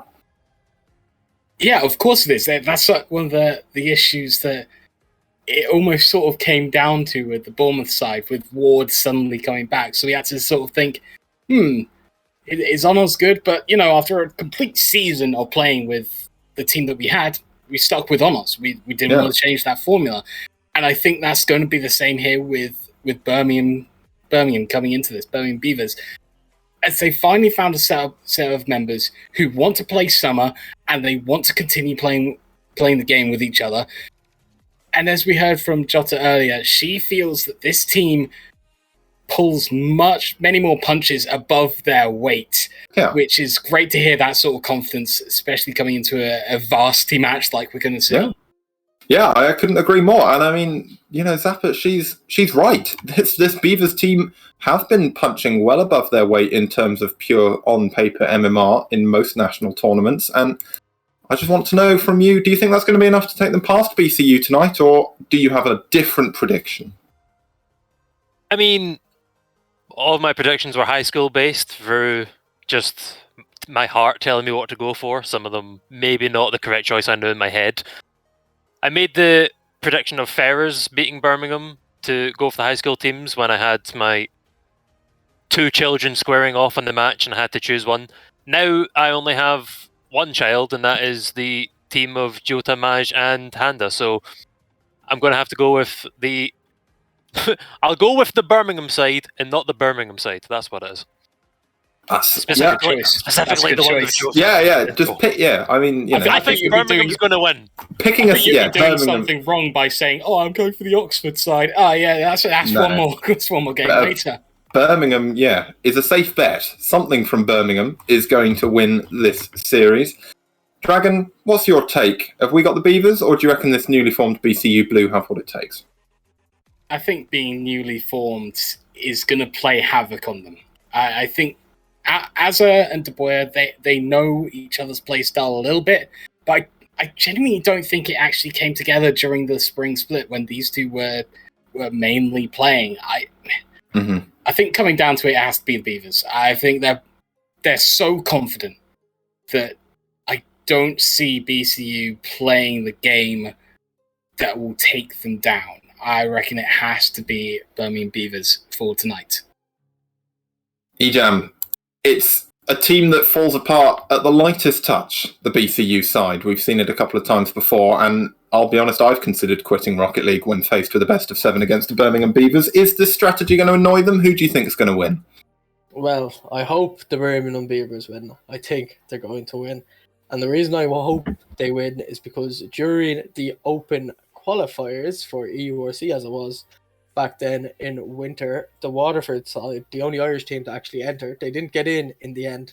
However, they played both Birmingham sides. The Birmingham Beavers, they said they had great fun with, great bit of banter throughout the match, even though they lost it. BCU, they got hammered as well, but they were being toxic to them the whole time, and they weren't happy about it. So I hope Joda avenges me now, her fellow caster on the desk with her. Hope she can do this for me. I have a personal grudge against PCU. It's nice to hear everyone else on Team the Birmingham Beavers thinking they're going to win it again. It's not going to be an easy series because I do know what the boy is capable of. I have seen him single-handedly take down the only man in Ireland winning the esports scholarship. So I do know BCU will be a tough opposition, but I just hope the Beavers will pull through it. I can't help but agree. This series is going to be close, I think, but I've got to give the Beavers the edge here. I think playing the kind of physically aggressive gameplay that they like to play will really, really upset this BCU side. And, I think it's going to be problematic in a best of 7 to keep your calm against the Beavers. We will have to find out. Guys, Dragon, Zapper, take it away. Well, we've had 3 people on the desk thinking with their brain, and one of them thinking very much with his heart to go with this, but the result ended up being the same. Zappa got a Varsity fixture coming our way. It's already started with the kickoff, going deep into the blue half, but Beavers parrying it away for a moment as a Wolves with the Scarab, of course, the most powerful car in the game, starting off the scoring. Yeah, just classic case of BCU here coming out, cheating and hacking their way into the game, just using the Scarab. Everyone knows it's an overpowered car. Just the best hitbox, the best looking car in Rocket League, and honestly, it's kind of just like, playing the meta if you really want to come into a game and win, which, from the early start, seems to be BCU more so than Birmingham. So we've seen them get a goal down against Ferrers and immediately snatch things back, but maybe not quite to the extent of that very early goal from BCU.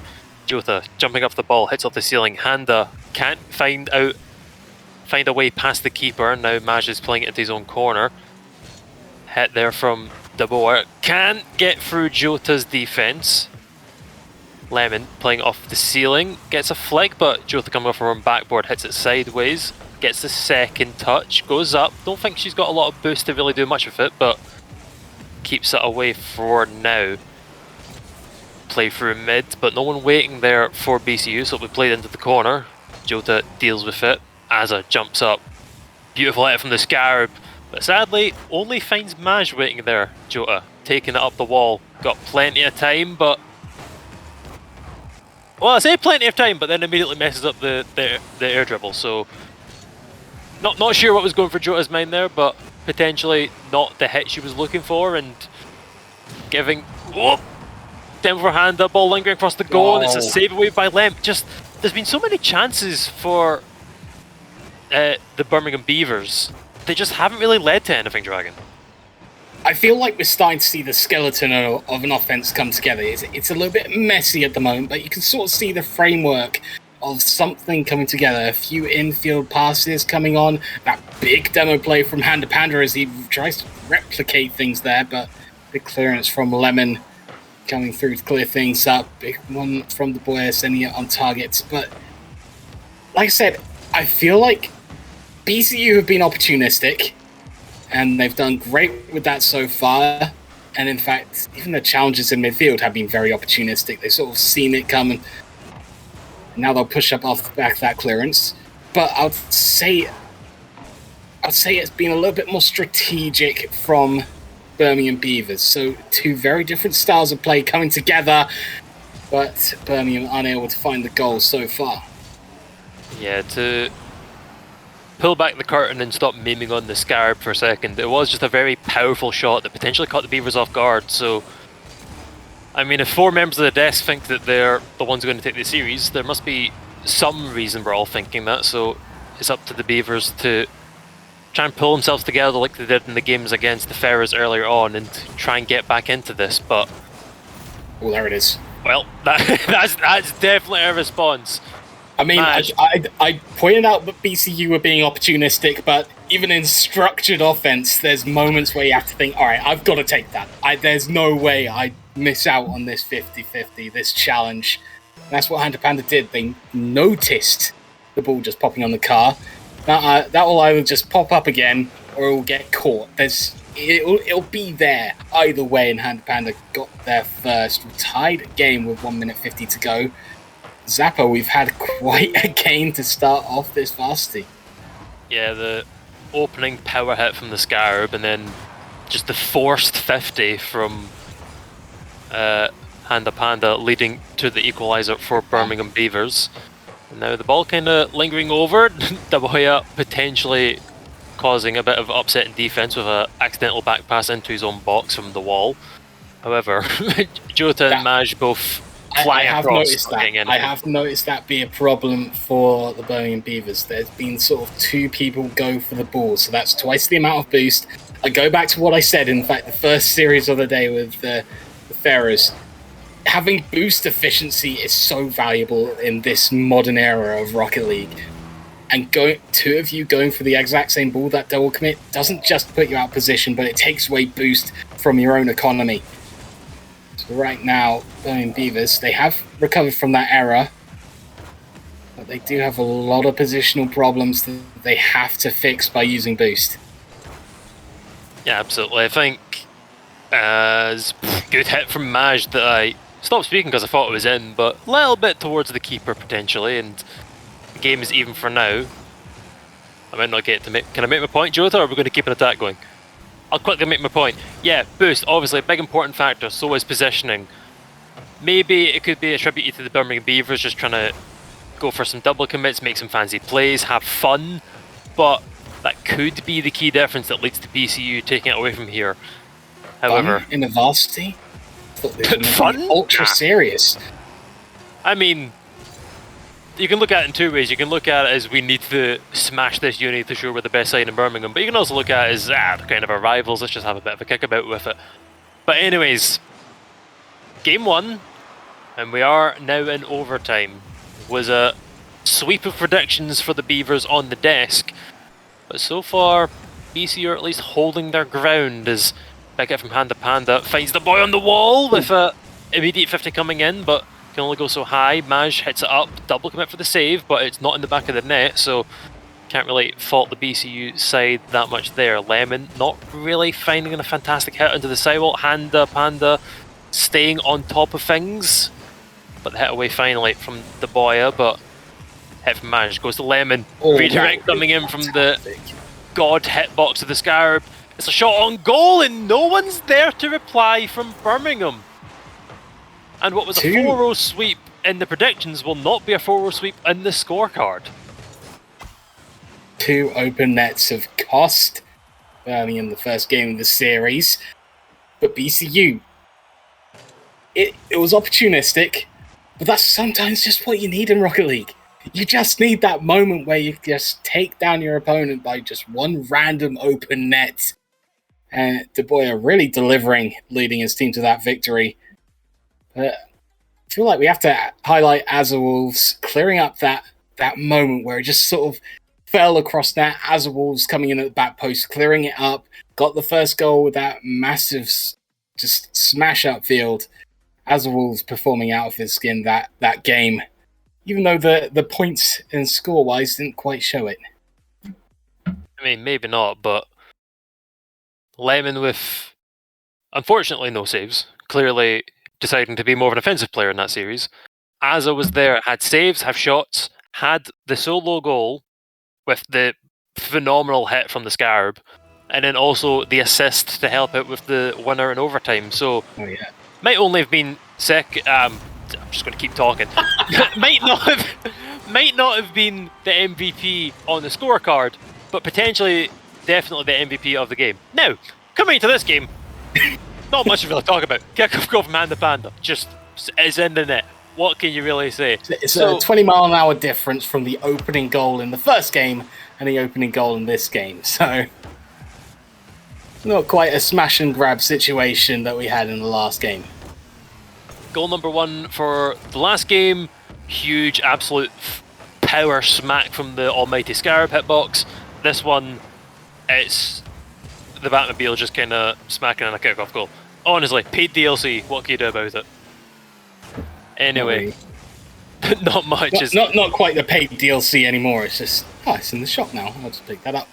Oh yeah, I forgot about that, they put it all in the shop. Anyway, when I'm talking about the Rocket League shop, sorry for the little sidetrack, getting back into it. Azerwolves, trying to get an air dribble going towards goal, can't do so. Lemon is up though, and again, well, Lemon from being bottom of the team in the last game, potentially not doing much, finds himself being the opening key that the BCU side needs to unleash themselves onto it. But again, it's Azawils with the assist. It seems that may not be the MVP with points, or maybe the MVP in some of the hearts of BCU fans. I don't know who are the players to watch out for, since I don't know these teams that well. But I must say, coming out with the Scarab is a statement in itself, but also being the key to so many plays for the BCU side. Definitely Azawils looking to be one to watch out in the series. Well. Absolutely. That was a great play developing from the Birmingham Beavers. Bump in nets to get rid of one. Dubois has to do some clearing up. As he does, but great play from Azawils, getting up, getting the defense. He's one of the hidden players sort of comes through for the Birmingham Beavers. Not Birmingham Beavers, BCU, but he's been one of the bright performers for this match against Birmingham Beavers. So far, that warm-up against the Ferrers earlier hasn't quite helped, but maybe it actually has. Top shelf! Get in there, Madge.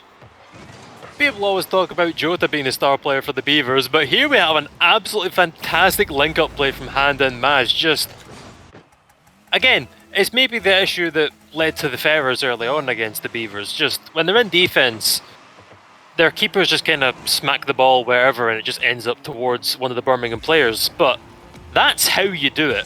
Great pass from Handa. Clears it out to Maj, who's just there for the redirect. Now it's just an open goal for a Spurred! Just open. And that's it. BCU, what's happened? Well, I see what's happened. There's been an absolutely colossal double commit in the ball. And I'm not sure there. I kind of missed it in the replay. Did Lemon spike off of Azza and mess up his aerial? I don't Probably think not. So. I'm probably just finding excuses. But yeah, double commit and neither player finding the ball.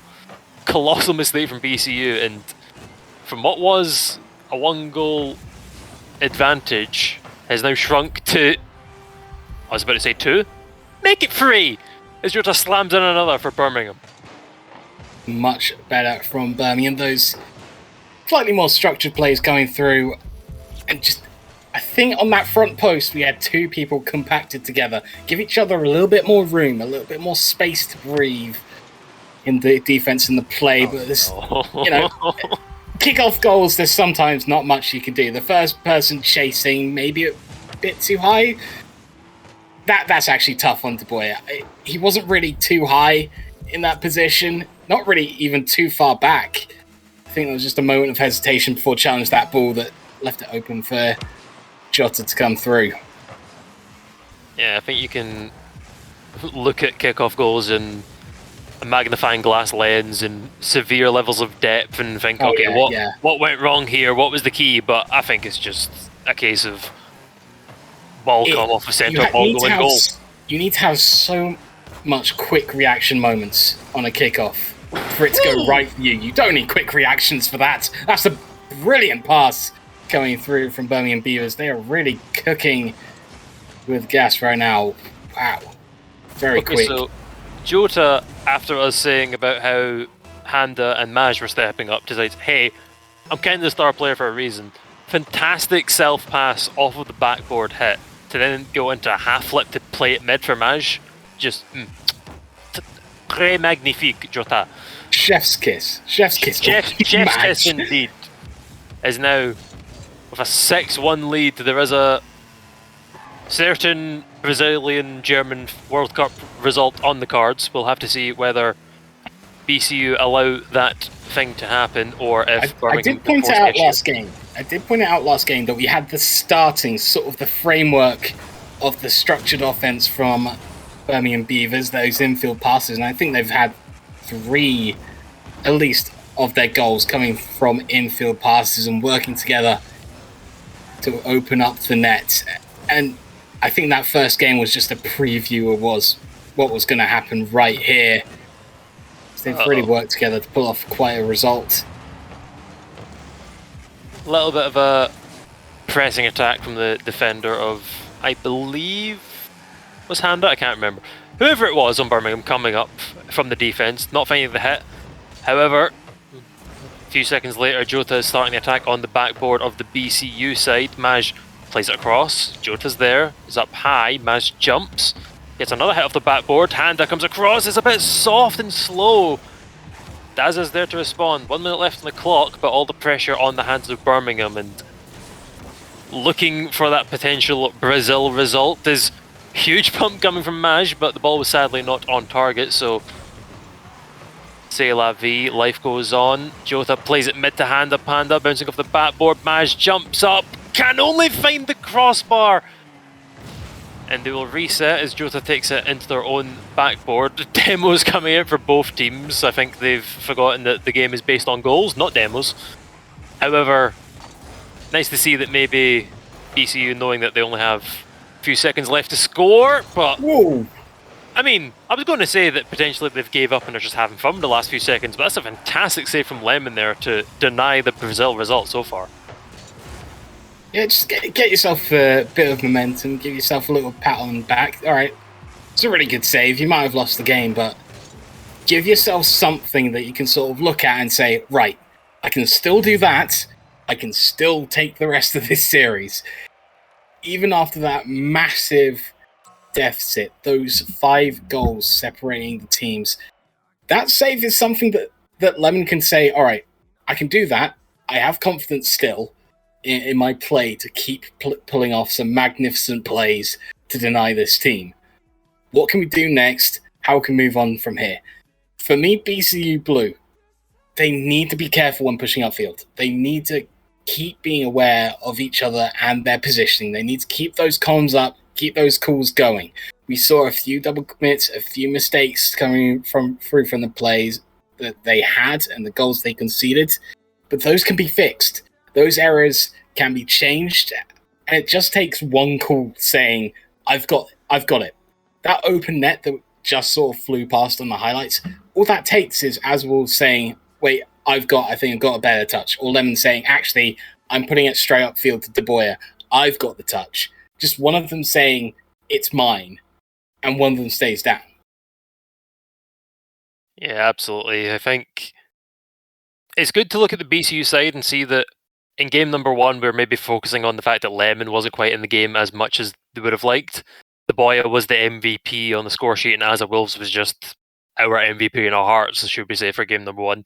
Game number 2 there, it's flipped. Asa Wolves and De Boer not quite as high on the score sheets as maybe the BCU side would like, and it was actually Lemon who was leading the charge as they start the game once more for an absolutely crucial save, which could have been another kickoff goal from the Beavers. Seems to be their speciality of the night. However, huge demo from Jota, forced past midfield and Handa Panda. Starting off strong for Birmingham side from, just a huge demo play, which the Beavers are well known for. Big challenge upfield from Lemon. He was completely out of the play, and they needed someone at that back post to make that recovery. So, mispositioning, bringing that goal to life, the opener in this game 3. Pops into the middle as Wolves can push it forward. At the moment, BCU, they're falling apart a little bit. I think it was said in our earlier that BCU Blue are one of the teams that sort of fall at the slightest touch, and I think that little prophecy is coming true at the moment. Yeah, very much a deck of cards team. They're stable until they're not. Requires a little bit of a push. Oh, Madge. And that push is Madge with an absolutely phenomenal double hit off the backboard. One more time, just Handa backflipping away from it, probably due to a call from Madge saying he's got it. Just shows that there's definitely communication, there's fantastic team play for the Beavers. Maybe that's what BCU are lacking. Great second goal there from Birmingham to advance their lead. I feel like BCU Blue needs maybe De Boer just to step up and be that senior player, SSL title in his name. So they need him to step forward and say, all right, I need to organize these guys. I need to organize this defense. I need to stop the bleeding right now. Otherwise, this is going to continue in the next few games. He needs to help these guys out and just sort of point out the errors, point out the mistakes that might be happening that he can see. But at the moment, Birmingham taking their chances, taking their shots, and lead 3-0 in this game, and they could be up 2-1 by the end of this next 3 minutes 45. Bit of a triple commit there for BCU, but hopefully able to react. Jota getting a hit of the backside from one of the BCU players trying to deny her air dribble prowess, but it's just led to hand up hand in the corner. No boost though, so the pass mid is a bit soft, but the keeper there, I think it was Deboya, just kind of making one of his fellow defenders come through and take the shot away, but it's a hit on goal, and I was wondering there where the final man for Beavers were. There wasn't, so carefully gets picked up by Jota, but pressure is now in the hands of BCU. Lemon hits it forward. Jota, soft touch towards said player, but it's just a big clear from Handa Panda, who jumps up for it. Slightly wide of goal, but the pressure is still here for the Beavers. Hit off the sidewall. Maj, Jota with the backflip goal. Oh, you hate to see it if you're a BCU fan. You love to see it if you're a fan of Flair, and I definitely am. Absolutely no need for it, but spectacular to see nonetheless. As Wolves sitting on the front post, not quite the position they needed to be in. Be a bit further back, so just a little bit off the post. Give yourself some space on that, and watch where the ball's going to come from. It's not really happening for BC Blue. They're getting possession, they're getting a push forward here and there, but they either don't use the time and just push it forward and lose possession, or something is getting in the way. Some good challenges, some good clearances from Birmingham that take away their goals. Look, this is what they need to do. They had control there, they had possession, and they used it wisely. As Wolves had time, put it into the centre, and Birmingham just fell apart a little bit there. No one challenging that play off the wall, and that gets them a goal. Yeah, I think of a little bit of an unfortunate miss there from Hand the Pandits, of course. One of the goals in Rocket League where all it takes is one mistake, and as a homer breath is potential own goal from Deboya, but will not do so. It's a rather crucial mistake from Hand the Panda that lets the ball go through, and Jota and Maj are not there to react, which leads to the end result being a goal for the BCU side.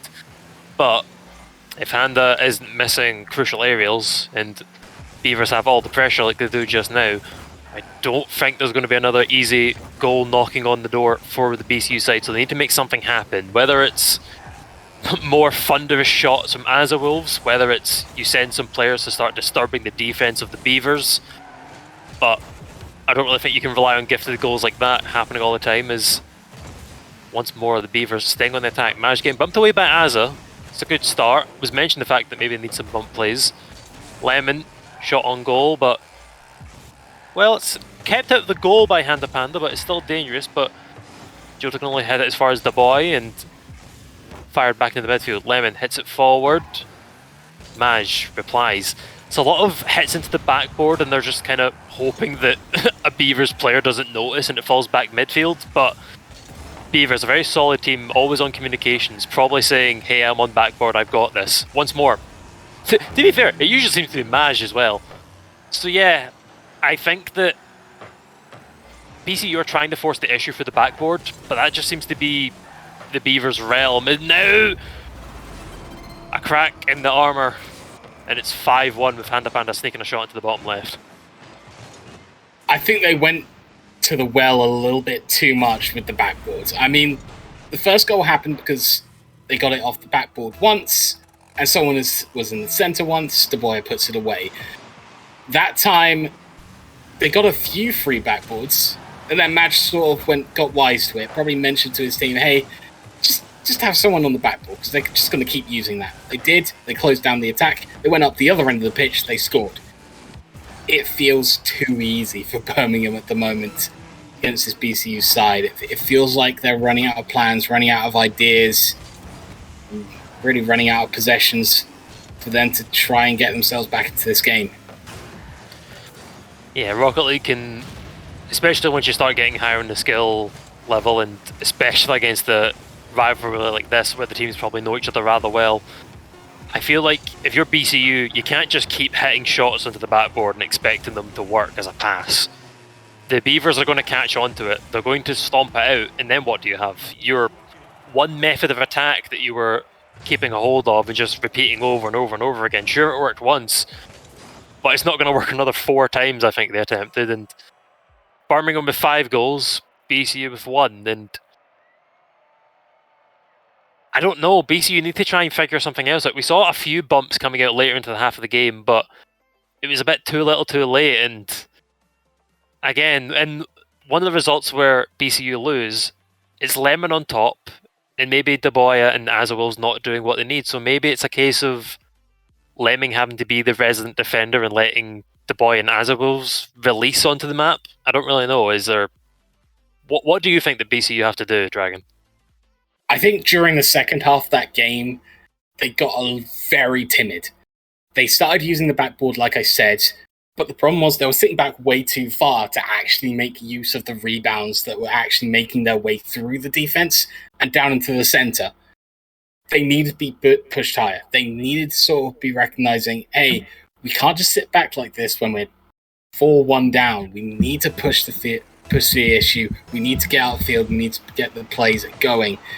Boy is switching to the Dominus as Wolves back onto the Octane. I think everything just got serious for BCU. They don't want to go down as they sit down in the series 2-1. Hazewell switching from Scarab to Octane, immediately jumping into the defence of the Birmingham Beavers side, and could potentially be a more welcomed choice of car and hitbox for the BCU player. However, it is of course sacrilege that he has switched out of the lordship of the Scarab. We will be talking to him in the future in regards to breaking Rocket League rule number 47. However, for now, Birmingham with the attack. Handa Panda just 15 across goal, and fortunately for BCU, no one on the Beaver side ready to react to the Handa Panda 1v3ing their entire line. However, saying that, it's just been an extended bunch of pressure from the Beavers player who's just sitting on top of their goal the entire time, causing havoc. But this seems to be a short bit of a break, and once more it's Handa Panda firing it forward. Azawolves gets the demo, but it's just gone in! BCU! Where are you in the defense? Massive clip. The boy's on the ceiling? Why is the boy on the ceiling? Oh, it was the boy, sorry. What was it? I was like, where's the defense? Apparently they're in the roof, Dragon. That's where they are. What a feeling we're defending from the ceiling. That is... No, it was one of the songs that was going to be for Squishy Muffins at Landon. I see. I was going to say there's no way you create that on the spot, but that is a phenomenal one that I've not heard Landon before. Landon chant, my friend. Absolutely. However,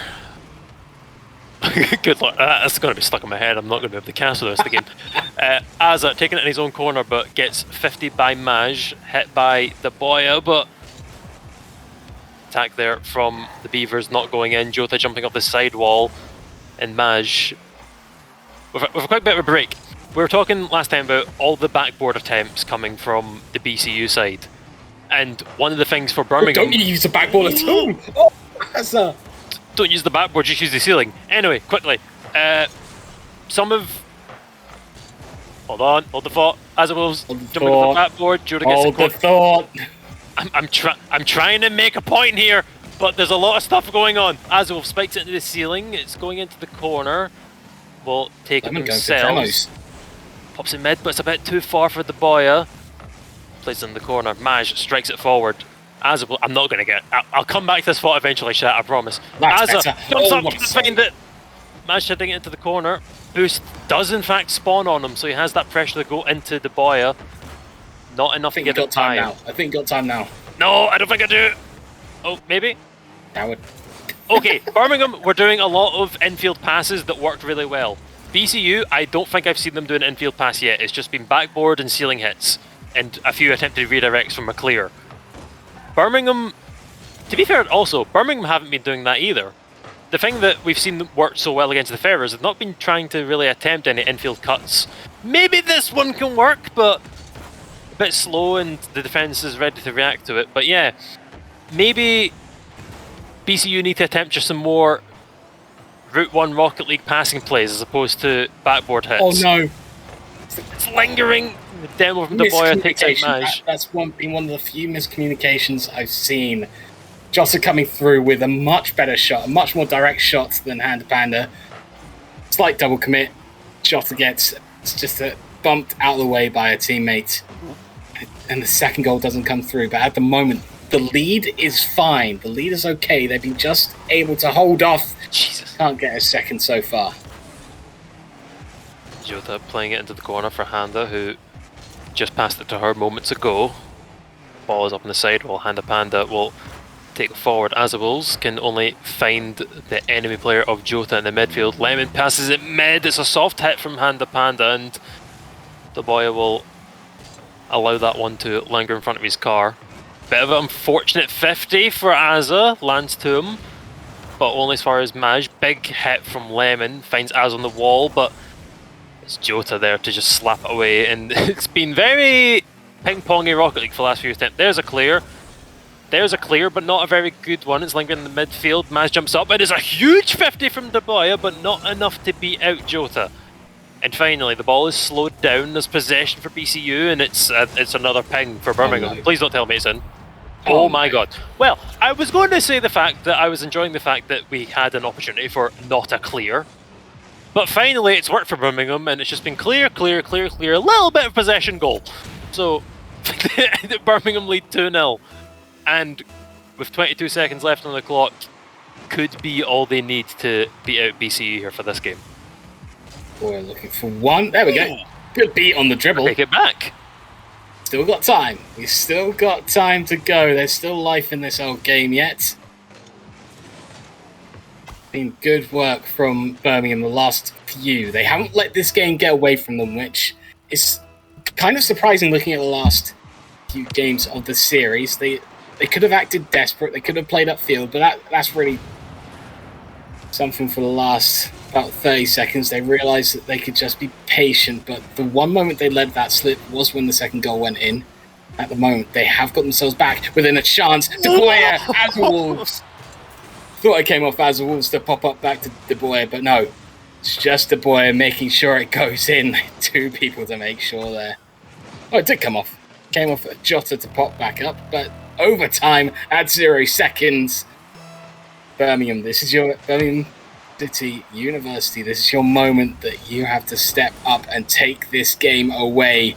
Have to steal it under the cover of night away from your city rivals.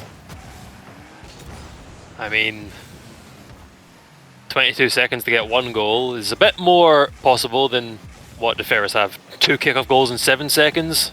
Maybe slightly more doable, and they have done so. And notice that Jota obviously had to get the save that forced the ball upwards, that then, I believe it was Lemon, pushed off of the waterfall area of the backboard. As every time I try and get a thought off, you can't get thoughts when you're play-by-play. Maj and Jota just kind of stuck in the goal, and you've got to wonder where was kind of Handa Panda. Needed to be maybe on the backboard to deal with the waterfall coming back down, but there just was none, and it was an easy tap in for BCU, and could potentially be all they need to try and get back into this, but Handa Panda smacking a clear forward. Jota not really in the best of positions to deal with it. Azza plays it forward, Maj picks up the boost and Azza can't get the hit away from the corner. Maj playing it softly, hit into the ceiling by Deboya. Handa's missed it, but Jota's there to cover. Maj charging forward. Gets... Oh! I thought that was in. Jota kind of accidentally spearing it back towards our own defence. Maj, I don't think got the boost there, and I think also got picked up by Azawolves, which allowed him to attempt a cut on rotation and see what could happen, but unfortunately did not manage to get at the ball. Maj pops it mid. Jota! There's the infield passes that I was saying Birmingham can have success with. Sadly, 2 defenders there to cut out the hit from Jota, and now on the receiving end of the BCU threat. Jota, a bit of an not air dribble, just a bit of a normal dribble. Handa Panda picks it up, pops it forward. Great save from Deboya, but Maj is still keeping the pressure alive. Hit off the corner. Jota needs to spear it above to keep it away from the keeper. It's just been a very intense overtime so far. Dragon is an open goal is there for Azza. Wow, I kept watching. I kept focusing on the game. And something has changed with the mindset of BCU. They were being far more pick and choose with the attacks they tried to follow through with. The ones where they didn't have to overcommit, they just waited. They were patient. They didn't all just fly forwards to try and get one, and it's happened there. Good defense from BCU for that overtime. A good choice of attack to bring forward as they waited for Birmingham to get impatient. And just as they did, De Boyer and co. move forward and decide game over. We're back to a tied series. Yeah, I mentioned that the two losses came from Lemon actually being the one on top of the team. BCU win against Birmingham. Lemon's back to being on the bottom, which through their performances so far doesn't really mean anything, but maybe it is a strategy of BCU to just let the boy and Azawolves just charge ahead and see what they can make happen. And apparently it's good enough to get some wins, so maybe that's the key. Of course, you were saying that the playstyles have changed, but maybe it is a case of Lemon needs to be a defender player. It is a good question. Were they having that mindset to bring it into an overtime style game against a regular 5-minute game? Can they just think, all right, that worked. Maybe we should try it in a normal 5-minute regulation time game to see what happens? Of course, it is slightly different. Birmingham are going to see that happening in a 5-minute game, but it could be what helps them to an early lead and possibly helps them keep that lead throughout a game. We are only 30 seconds in. It'll be interesting to see what BCU do. At the moment, it does look like they're being a little bit more careful with how they play an attack. So they pretty much do open up the first chances of the game that go slightly wide. Joda pick up the corner boost, will head up the ceiling. Maj on the receiving end of the pass has to play it wide away from the keeper. The possession still on the side of the Beavers as Handa gets it by the keeper, and it's a great stop from De Boyer, but still very dangerous. But now it's actually the Beavers on the receiving end. Thankfully for Jota is able to get the save and pick up a demo on De Boyer as well. Maj now carrying forward, beats out two players but has no boost at the end of it. Jota coming across to roll up the ceiling. Will softly touch it away to keep the keepers away. Handa misses it. Maj, can he find the double off the backboard? I believe there's a keeper up there on the backboard, and Jota getting faked out by a bounce in the corner. I think it was a teammate thinking, oh yeah, I'll just pass this back to you. Instead got in the way of the double touch. Absolutely fantastic offensive pressure there from Birmingham, of course. Absolutely amazing. Good start from Birmingham. Well, good mid part of the game from Birmingham coming through. Beautiful pass. Sadly, Birmingham City still doing just enough to keep them out. I definitely think on a team standpoint, Beavers are just way more coordinated. I think the few times that Azza and De Boyer have spread their wings and flied off and scored some goals, and I can't find it. Jota lingers it in the air, and it was another. As soon as I say that they're the better team, fuck bloody Jota and Maj double committing for another aerial. However, that has been going on all series, and sometimes it works. Maj can't get it by Azza. Hit off the backboard. Misses it. Jota hitting off the backboard again. De Boyer doesn't find the hit he's looking for, and Azza needs to cut rotation, use boost to keep away the Birmingham pressure. Hit into the corner. Maj plays it softly mid, a bit too soft for Jota's liking potentially, but wraps herself around the corner and has another shot. Handa not finding not finding the perfect hit into the middle, but that soft touch could have been all they needed. That soft touch was in fact the key aspect, keeps it away from the players. Maj gets the 50, takes out two players, the double commit there for BCU, and Jota is there with an open goal, and unlike the ending of the Ferrers series, actually scores this one this time. Well, I think just boost ran out to stay patient there for BCU and Jota. It wasn't exactly the prettiest goal we've actually seen from them today, but I think it'll work. They've sort of destabilized BCU now, and they could be able to run away with it. I mean, last game we saw a different story. We saw BCU come back together and take an overtime, but maybe the plays have just destabilize BCU in a way that they can't quite get back together and get their defense running again.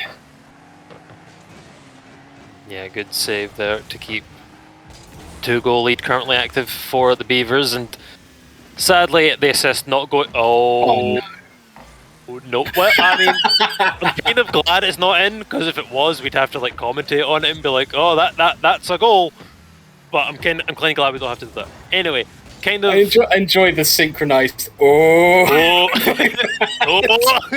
50 from the two defenders, and no one from Beavers really expecting it. Maj pops it, hopefully goal once more. I have a thought. I'll get to it eventually. As I place it for, maybe I can get to it now. Jota not getting the assist on that last goal due to it being, I believe, Maj that got the last hit, and then Tattoo from Handa Panda. But a crucial hit against the sidewall to keep it away from the defenders led to it all. But anyway, that was passed back to the future, or the present rather, and hit forward from Azawils, gets demo for his troubles, and now Handa with a big booming clear scores from Maj. And there's been quite a few dynamic duo plays between Handa and Maj. Jota's had her hand in a few of them, but this one, it's just a beautiful link-up play from a wonderful clear from Maj, which is it usually. I think they swap sometimes. Sometimes it's Handa clearing, sometimes it's Maj. They both just clear it to where the other player is, and it just allows for easy redirect goals. And again, as mentioned before, shows that there's fantastic link-up play between the Beavers players. They always know where each other are. They're always more than likely communicating. As Maj probably is screaming in the comments that he's got that one flying across goal. It just shows that they're on the same wavelength. They're making passes, they're making team plays, they're double committing a few of the times. But on a solid standpoint, they're doing everything right as a team, it seems. Just getting the play together this time, and Jota making sure they can put a fourth on the board. A 50. It's just been well played this game from Birmingham. Been a few moments where I feel BCU could have been playing a little bit better, a little bit faster. The opportunities that were just about opened up, but could have potentially been one of them, but sadly the boy are not getting the flip reset. Jota launched a shot on goal, save from Lemon, and bit of some lingering plays. Did Jota ground that 4-0 up? She better not have. I need to pull her up about that one later on if we see her again. But yeah, anyway, ball is grounded, whether deliberate or not, and Birmingham 4, BCU 0, and Lemon was on the bottom of the team, but managed to sneak their way up to second place in the last few seconds. So my thoughts on Lemon being on the bottom of the team being the winning condition for BCU, maybe not the case for this one, as Birmingham seemed to just kind of run away with it. Maybe not. Maybe Dubois and Azza not being as threatening as they were in previous games, but definitely for Birmingham, some great solo plays from Jota, 2 goals from Handa Panda, and 4 assists from Maj. Just absolutely key to everything Birmingham had there in that game. It was just a near perfect game from Birmingham. Like I said, there were a few moments where I just thought, all right, this is a chance for BCU.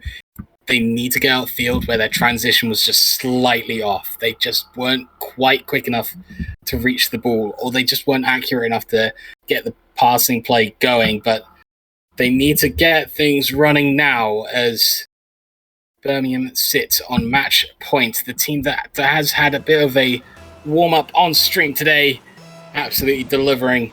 They lead this series 3-2, one away from the big win in Varsity.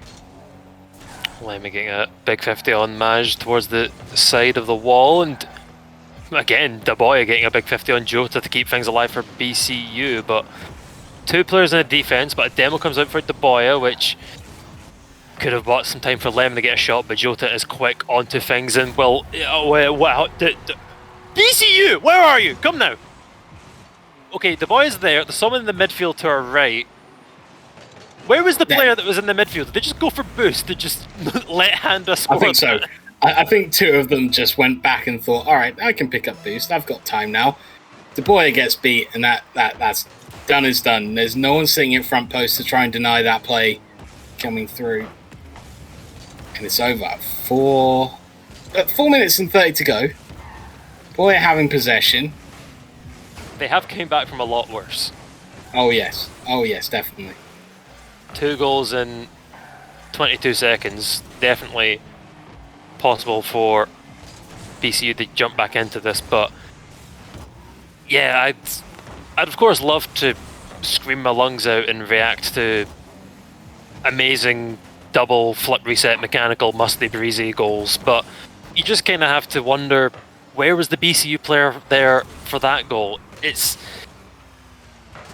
They've shown that they're obviously a fantastic team. It's been a great series. Sure, some of the games have been rather one-handed for Birmingham rather than BCU, but it's just kind of plays like that where just have someone defending it. It's kind of shocking, to be honest, because they're a fantastic team, and it's one crucial mistake like that leads to the advantage immediately going in the hands of Birmingham. So now it's on them to right their wrongs and try and get something with it, as of no boost gets a hit by one of the players, popped mid by Maj, but Azza will play it across into the corner for Daboya, who picks up all of the boost. Gets a dunk onto one of the players, potentially goes for Jota, does. Lemon! I'm probably sure that was deliberate, spiking the ball into the floor and getting the second hit, sadly not getting a goal and also not getting one from that either. Bouncing off the backboard, but Maj is there to reply, hits it forward. Daboya sees his teammate on the right, it's Azza, pops it mid, but only as far as Maj. I don't think Lemon had the boost to go for that, and I believe the other player for BCU was just nowhere near the play, so maybe it's a case of they're now starting to make passes, but not at the right moments. The players are in the wrong positions, they don't have enough boost. It's just key things like that that can potentially lead to things, as Handa doesn't have any boost, but manages to find Maj in the midfield. Bouncing off the corner, Jota will pick up the scraps and will just kind of dump it towards the midfield for Handa, causes a triple commit. But BCU come out of it for now. 50 by Daboya, plays it forward. Gets demoed though and isn't picked up by Lemon, and once more it's Beavers immediately on the attack, and every time there's just kind of clear after clear after clear of both teams kind of hitting at each other, it always seems to be Beavers kind of being the ones that actually end up with possession and an actual counter-attack. See, the main difference is when those sort of exchanges happen, De Boer and co, BCU, they are far too far back in the pitch. The passes have been, at best, they've been sitting on the halfway line to accept passes from another member of their team. In comparison, Birmingham have been up, maybe into the penalty area, sort of marked out by that semicircle. That's probably the closest pass I've seen happening from Birmingham.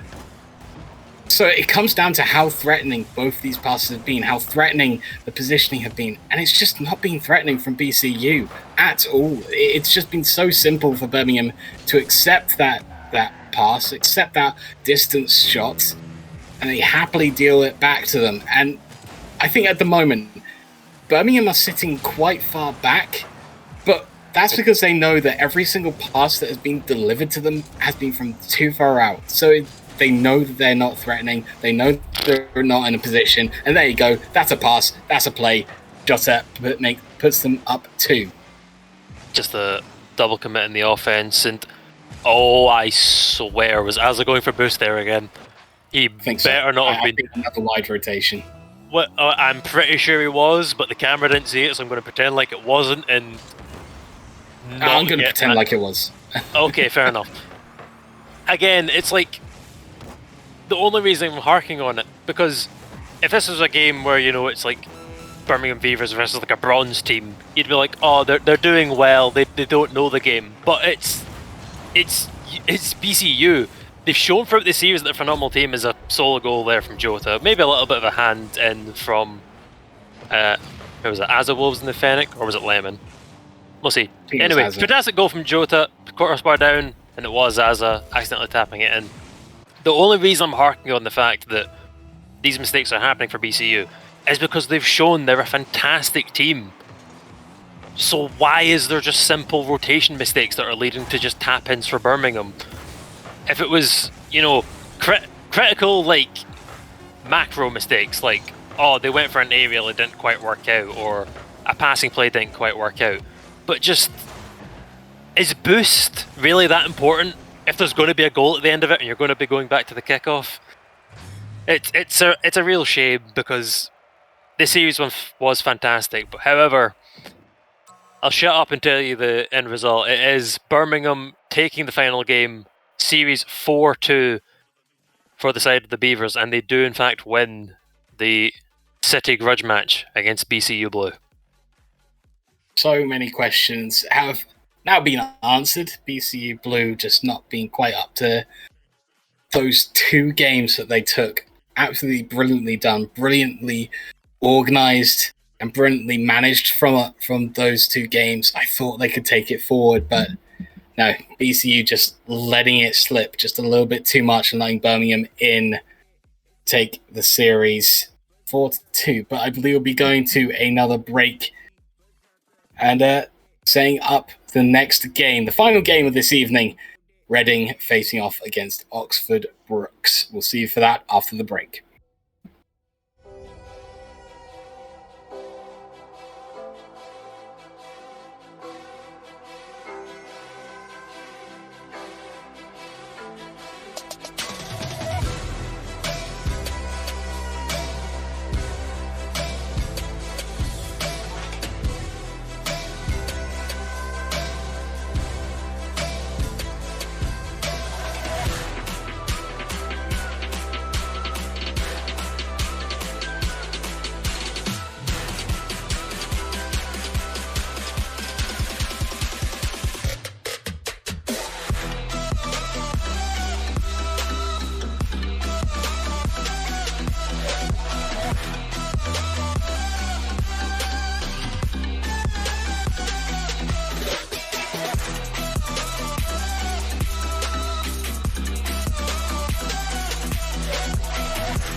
And welcome back for the final time to Uni Rocketeers. My name remains Atch. I am joined by eJam, RW Dragon, and a hype man has appeared. Let's go. Yes, look, he's hyped already. Isn't that fantastic? General Jaw is here from the Oxford Brooks Vipers, who we're going to see playing against this Reading Your Plays, if we could be that bold with the horrible mispronunciation.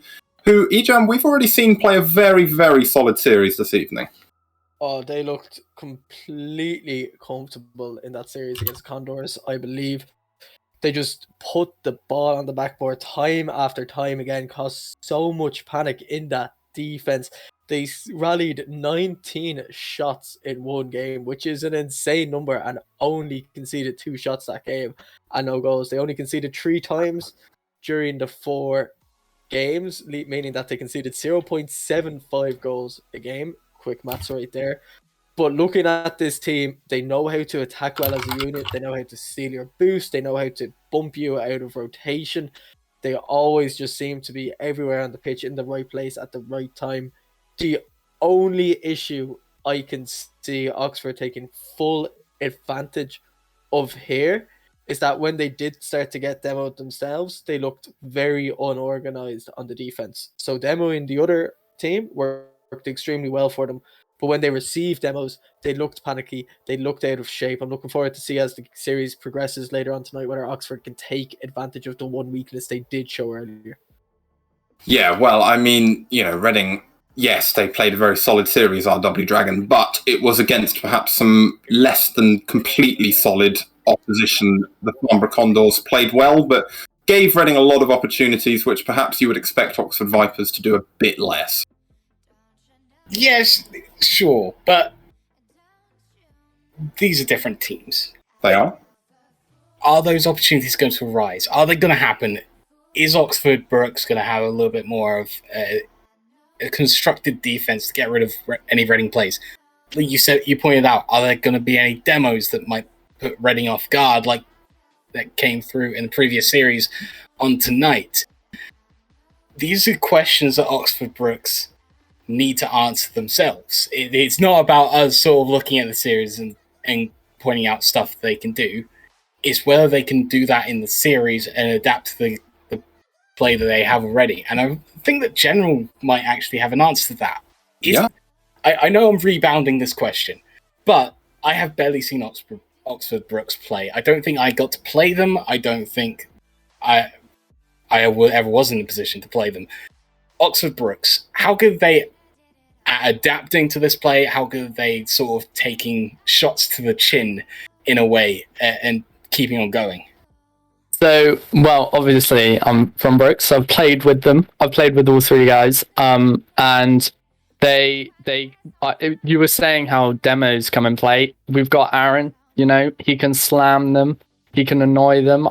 I've hit my controller multiple times playing against him.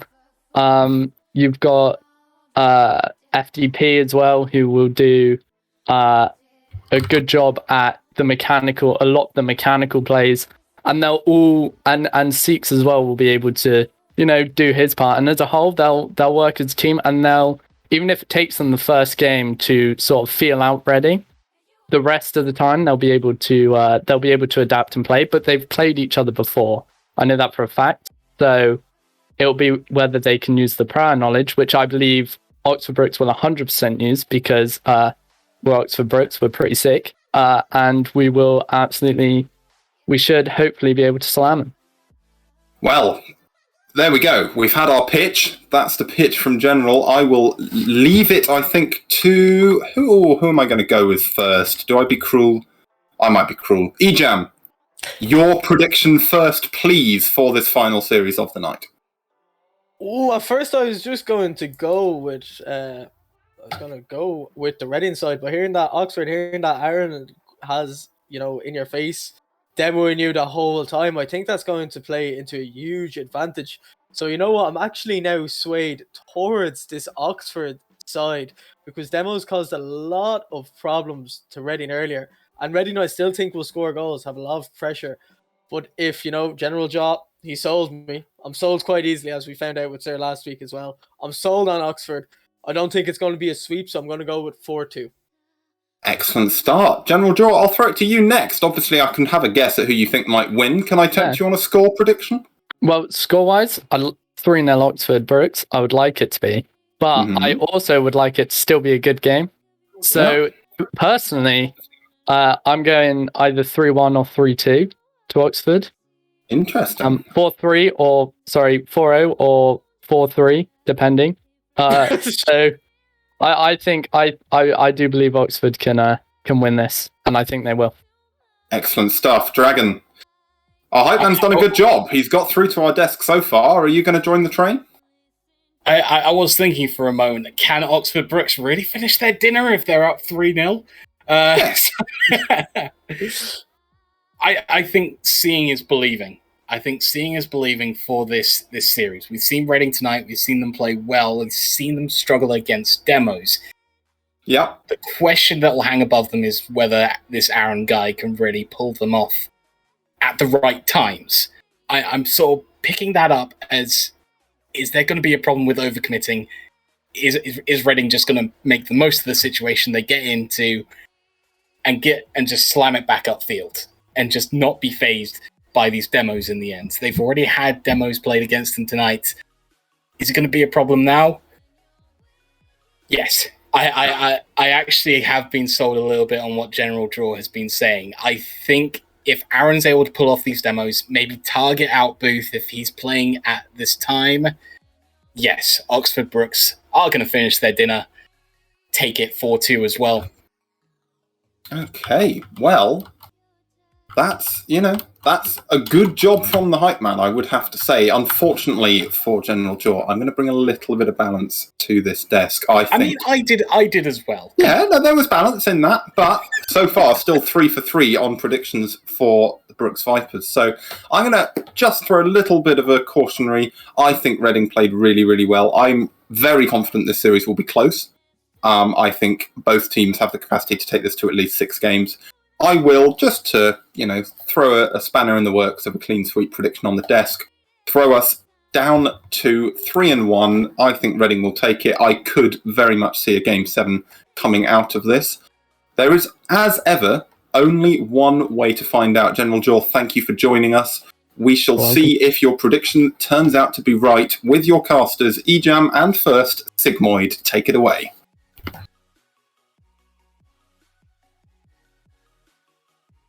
Well, you know what? I'm with Sig this time.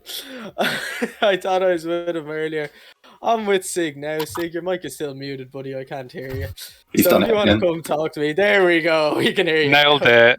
Let's go. Yeah, thank you, Atch. Looking like a good game between Oxford and Reading. Should hopefully be an absolute blast when it gets underway. Now, I suppose I should probably throw my own prediction out there. Going back 3 weeks now, Farnborough played this Oxford Brooks side, and Oxford Brooks lost 1-3. Now, Reading, they've got the same roster they were playing with earlier, the same one that beat Farnborough 3-1. So I think this series is probably going to be heading Reading's way reasonably convincingly, and they've already started in the first 5 seconds. Those nuts opening up for goal. You called it. You called it absolutely perfectly. Kickoff goal. They happen. They do happen. They happened in the way of this Reading side. It was, it's not going to be series defining, shall we say. But for now, what's the way back? Are they just going to run away with this? Are we going to see again whatever team scores first, they end up winning the game? So much chaos can happen in these game 1s. But I think these teams are going to need a while to figure each other out. It's a best of 7, not a best of 5. Plenty of time to figure each other out. But Aaron, he's already on the hunt. He's already looking for demos. We'll see now if our hype man General Jaw has hyped him up perfectly. Can Aaron do what is expected of him? Or will this Reading team just do what they did in the series earlier today against the Condors and just have relentless pressure? Well, that requires on Oxford Brooks to get the ball out of a half there. That was a non-touch and a weak touch going straight back to that Reading side. Booth now looking for a touch. He's not going to find it, so Seeks is going to seize the opportunity to play it down the pitch. Caught by Doesnuts on the back line. Going to try and play it out. Aaron back in again, but deflected by Booth to the sidewall. Is that a double? Yes, it is. And I think he's still close enough. Not quite close enough to get the challenge. Oxford Brooks, though, still in control. Aaron playing it forward to Dash, who's got it off the sidewall. Going to try and pick it up again. No, just wants the boost without a concession of possession. We see a bit more back and forth here. Neither team really willing to commit to anything, and understandably from Reading, they have got that goal lead. They have the goal lead and they're hunting down demos constantly. This isn't something we saw them do earlier. This is almost like they knew. Maybe, as we heard Atch say on the desk, or was it you that said it, you've seen these teams play before. These teams might know each other. They're fighting fire with fire. We talked a lot about how Aaron's going to go for a lot of demos, and then we see Dasher going for a lot of demos. There hasn't been any demos in a minute or so now, but early on in this game, plenty of demos, and both teams fighting for the corner and mid boosts. Again, looking for demos. It's exactly what you want to see. Make these teams feel uncomfortable, take them out of position, and then maybe a goal scoring opportunity will come. Well, we've been holding the line for a decent while now. 2:45 on the clock, and Aaron's going to try and make a play off his own back line.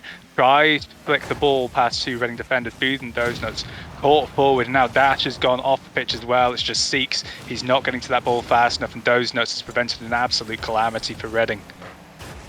Absolute calamity. Correct, Aaron. He made that save, otherwise it would be a calamity being 2 goals down with just over 2 minutes to go. But for now, both teams doing what's required. They're not looking for insane outplays. They're just looking to cause a bit of chaos, keep the ball away from their goal, put it into the corner, put it out of danger. Good reads off the backboard. They're, taking good 50s. They're not trying anything too risky. That was a double commit save, but I feel like that was necessary as they did get the ball out of danger. But again, Donuts taking the blue corner boost. This is exactly what we saw in their earlier series. They're good at stealing your boost, and once they start firing those shots above the backboard, it's going to cause trouble. It's going to cause double commits. It's going to open up opportunities, and that was a risky move by Seeks there, going for the boost instead of taking the challenge. He got away with it this time, but at the moment this game's still deadlocked at 1-0. Yeah, neither team really been able to make anything serious. FDP though thought he was going to be able to feed the ball through to Aaron there, but Booth and Dasher cut that off, one with the demo, one with the clear, and now it's Doesnuts trying to force this ball through. Dunks Aaron, can he beat FDP2? No, he can't, but he can get a menacing bump. Seeks left to clear that one out.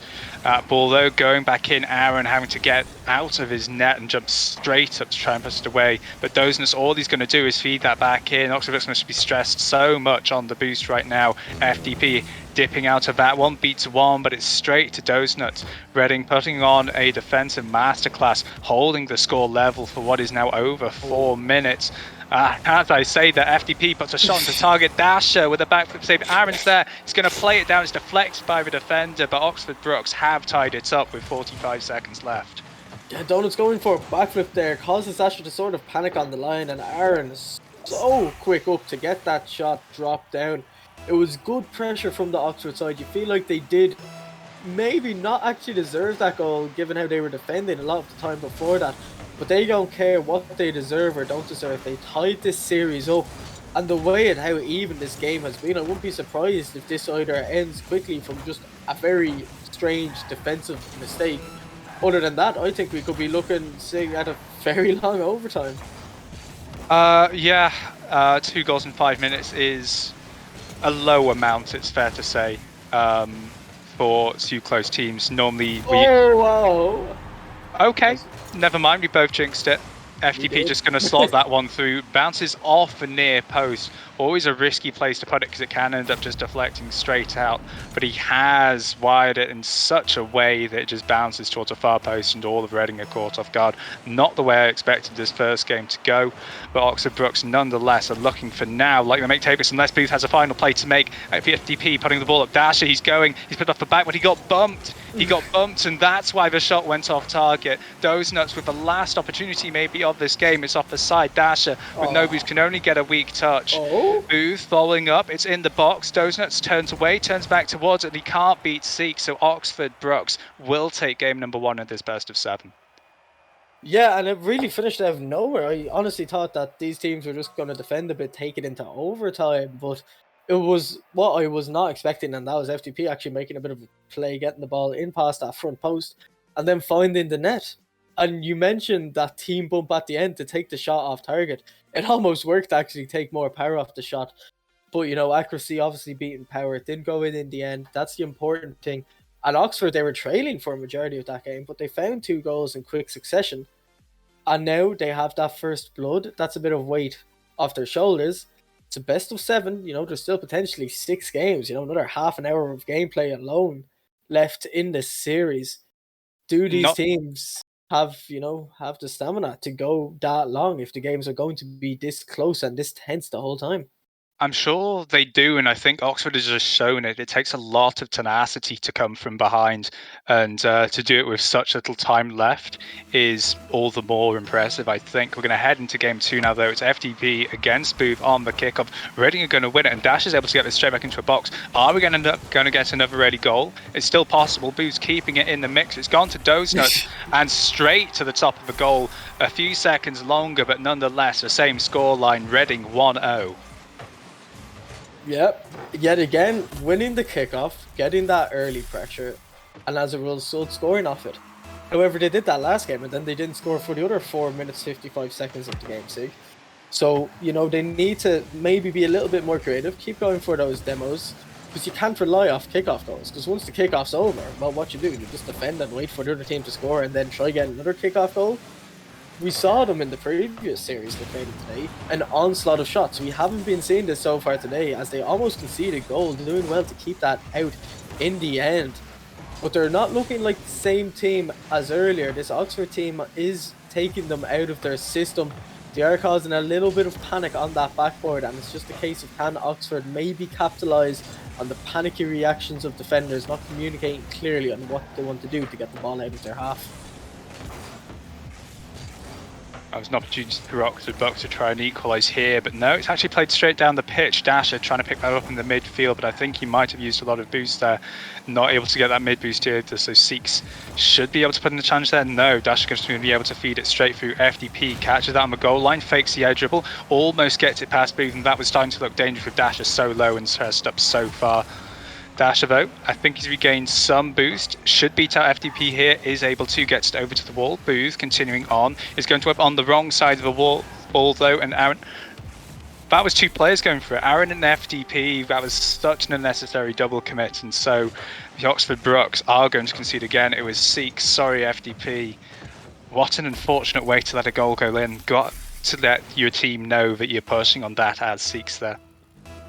Yeah, a bit of a double commits are punished at this level. You look at the lower tier levels where I am, such as Diamond, which isn't low by any means, but it's low compared to what these guys can do. You see at that level, a double commit isn't going to be punished as much because there might not be any accuracy.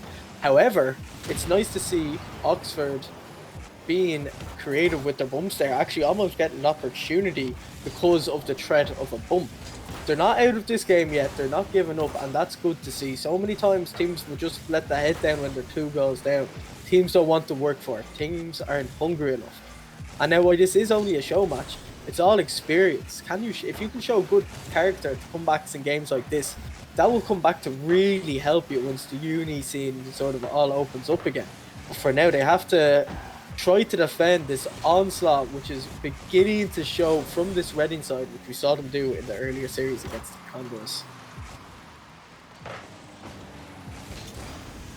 At the halfway through the game now, FDP going to feed that ball forward. Dash are going to catch it off his near post. Is being pressured by Seeks, who plays it towards the goal. Dozenuts just in time getting to that ball. FDP feeding it back in. There's a miss on defense. Dasher though going to save the day, jumping in from his own corner to get that ball over to Booth. Booth was looking for a shot there, I think.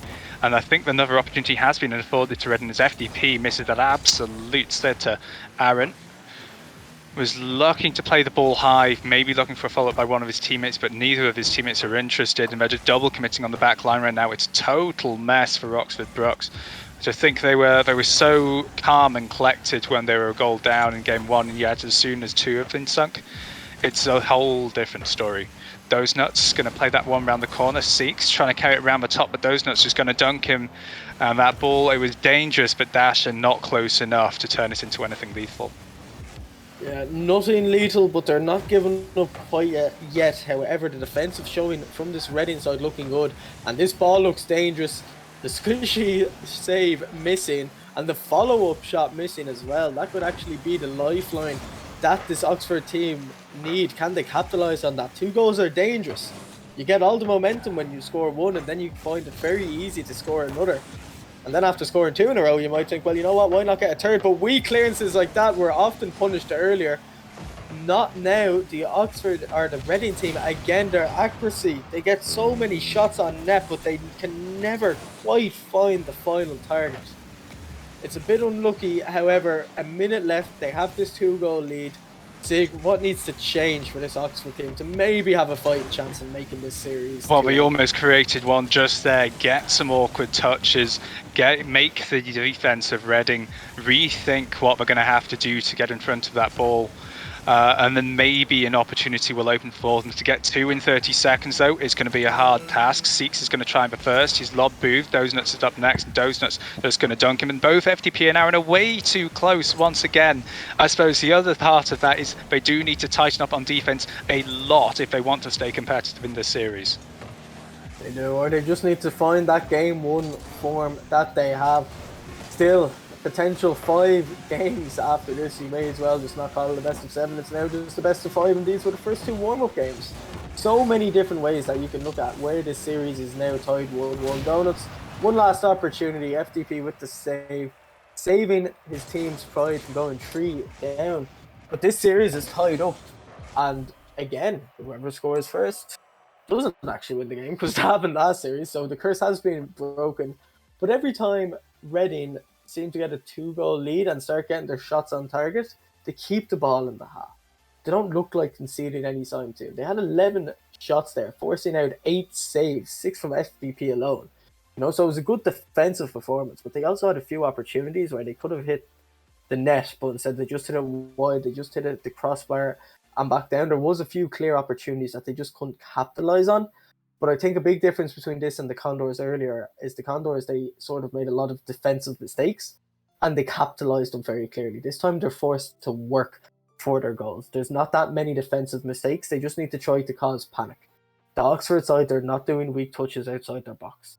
They're making very good clearances, even though they're just getting hit back in. It's not ever threatening.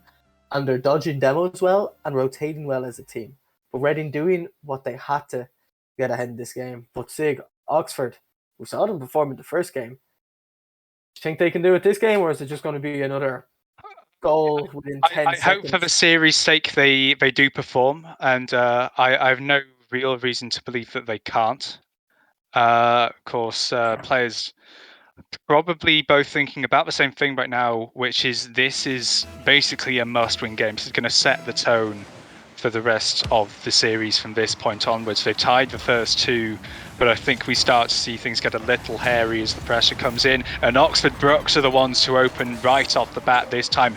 FDP slotting that one in after a very poor touch from Zappa. He was able to beat out Seeks, but the ball went straight to his foe. Yeah, just again, there just seems to be always a crazy goal off kickoff, but usually the second kickoff, nothing exciting happens. But now, Oxford, they're in a position where, no, they're not, because Dasher just shut me up before he could finish that sentence. Yeah, just firing straight back there a Reading Dasher. He actually had a totally open net there, which is concerning. Maybe Oxford Brooks are slipping back into some of the issues we saw they had in game 2, where they're just not, covering the ground they need to on defense. I suppose the 2 main ways you have to do that is you have to make sure you're not following up too closely on your first person, especially when you think it's likely that it's going to be a straight 50 and not one they can easily win. And the other thing is not getting double commits, because that means you've got used twice the amount of boost, you've thrown twice the amount of people out of position, and generally leaves you in a position where you either have to concede ground or concede some boost. Yeah, it's a tough call whether you want to concede boost or concede ground, because one thing this Reading team are good at is knocking the ball above your goal, and as it drops down, you need that boost to get up there. And as you can see here, FDP with a huge recovery actually to stop them going 2-1 down. This Oxford team, they're looking threatening. They were just warming up in that game one. They got the first goal, but they couldn't score after that. But FDP, that is very, very questionable. I was about to commend him, but he does redeem himself in the end. FDP, very solid defensively. I think if you take FDP out of the equation with a demo, his teammates will struggle. And I think Aaron should look to do that for Oxford in taking out some of these Reading players. Because when it's 2-on-2, anything can happen. There's a lot more space. Players respawn. Straight away, they look for a bit of boost. That might mess up a teammate's rotation. So much can happen when a player respawns. A player could end up bumping into him straight away. So you want to cause carnage, you want to cause chaos, you want to cause panic, and you do not want to be missing shots like that. But Seek's there to save his team at the end. Yeah, so that they may not get so lucky. Second time around, this ball still sitting in the mix of Dozenuts, playing that ball to absolutely no one, and that may well be the end of a play, actually. Dasher going to try and use the last of his boost to get forward, but it's quite difficult when you're that low to do anything pretty major. Yeah, you know, you can try an insanely high flick up to one of your teammates when you have no boost, but even trying to set that up with no boost is difficult. But just look at these Oxford rotations. They're constantly back there. They're sort of finding a lot of space to hit the ball, and they're doing well to avoid demos. But one-on-one, Dasher against FDP. FDP again doesn't buy the bait. Dude almost getting into a rule one of his teammate, avoids it, hits the post again. How many opportunities is this? It's a total of 10 so far compared to the 3 of Oxford. Reading are either very good at taking shots and not finding the target, or they're very good at keeping up the pressure so that the other team cannot take shots. But all it takes is one long-range goal, one quick counter-attack, one defensive mistake, and this Reading team will be in trouble, because that accuracy is what's really hurting them at the moment. What do you think Reading can do to force their agenda, though? Because they are going to have to get a goal at some point if they want to take this game. They need to take out FDP. They need to send someone out to demo him, because FDP has been playing so damn well defensively. 6 saves last game, 3 already this game. He's very good at collecting the ball and getting rid of it. You take out FDP, you have Aaron, who's more or less looking for demos the whole time, and you have Seeks, who's trying to be that second man, trying to find himself in a position where he can receive a 1 and give it back to the player, a nice 1-2. But FDP is the heart of this defense. You take him out of the equation, I think that's how Reading get the goal. Oh, they need to keep themselves in the equation too. That double commit leaving them in a slightly scary situation. Dasher jumping up to get that ball back out of the danger zone booth, trying to force it forward, looking for someone to pick it up. Dozenuts is going to be that person. FDP now under the ball, going to flick once. Can he get a second? No, because Booth's got the ball over to Dozenuts. It's a weak touch though. Seeks going to fly straight over the ball. A concerning lack of I was going to say a concerning lack of respect for the capacity of that flick, but clearly Reading not respecting this shot from FDP either, as it bounces off the crossbar and into the goal. Dasher totally unaware that was even a possibility. Yeah, and there you go. That's what I was saying. That one long-range shot, it doesn't matter that it's 12 shots to 5. It's 2 goals to 1 to Oxford, and that's what counts. And guess who scored it? FDP. Playing an absolute phenomenal series so far across the 3 games. Even the game they lost, you know, if it wasn't for him, it could have been 8-9-0 in that game. Finding the important goal now, hitting the ball into an area where, you know, the Reading team have to play all the way from their own backboard. And as long as FDP is alive and not done it on this pitch, again, an opportunity, finds his own self double tap. This guy, if he can keep up this momentum, I see absolutely no issue in Oxford just running away with this. It's almost venomous. It's a snake bite of an attack because you don't see it coming, and then as soon as it grips you, poison starts to set in and you begin to crumble. That was a huge double tap, and we see Dozenuts there. He's just completely missed. His head is out of the game, and Seeks just going to slide that one in. Totally open net. Yeah, I mean, about 20 seconds ago, this game was 1-1 and we didn't know what way it was going to go. Now it's 4-1. blink and you'd miss it. You went away for 20 seconds to fill up your water bottle, you come back, and almost another goal goes in. But, you know, I think the scoreline is very unfair on how this game actually went. FTP picking up his 4th goal of the game. 4 goals, 4 saves, 4 shots. Very respectable scoreline this game. And Reading, they need to find a way to shut him down. Because Aaron, he's doing this without Aaron's demos. We talked a lot about Aaron demoing people to find the opportunity. But FTP is hot at the moment. He's in form. And we'll see now, as this game ends and we load into game 4, just how Oxford can be countered by this insane single performance coming out from FTP. It's incredible. An 875-point regulation time game. That's incredible by all metrics by itself. Like, you expect the average for a game to maybe be 450 in pro play. I think by like sort of the top end of the players at a regional, that's double that pretty much. So yeah, looking forward to see if you can keep that up, of course, in games 4 and 5, if you can take it home, or perhaps longer if Reading can start to mount the comeback. I think we do have to discuss, though, what do Reading need to do during this break, or what should they have already done to ensure that they're back in a mental state where they can take this series in a few minutes' time? That's always a tough question. That's coming out. They need to have a mental reset. They just need to say, right, look, FDP, he's an issue. Oxford isn't an issue. FDP is an issue at the moment. Now, Oxford as a unit are playing quite well together, but they need to single out FDP this game. They need to go for him the whole time. They need to say, Aaron, do what you were hyped up to do and just stay on this guy's rear the whole time. Do not let this guy breathe. Do not let this guy have any boost. Make him paranoid the whole game that he's going to get demoed from any second. And I think if FTP starts to get frustrated and he notices that it's him doing all the work and not his teammates, maybe try to cause a few internal issues as well. You know, you have to start playing the mind games at this level. It's more than just your ability. It's about how much of the mental game can you win. What can you do to tilt the other team into the abyss? But if Oxford win this, they're on match point, and FDP down to Aaron. Crossfire again, can Seeks find the touch? A double commit isn't going to get punished, but Dasher on 0. The 100 boost, I'm not sure that it spawned there or not. He's still sitting with low boost. The whole orange side right now, 2 of the members on 0 boost. It's just Boot who has boost at the moment, and he's not even on his goal line. Good to get the ball out for very little boost there by FDP. Again, he's up there. And look at that double commit on the keeper. Boot doing well to dodge that. And now a 2-on-1 on attack.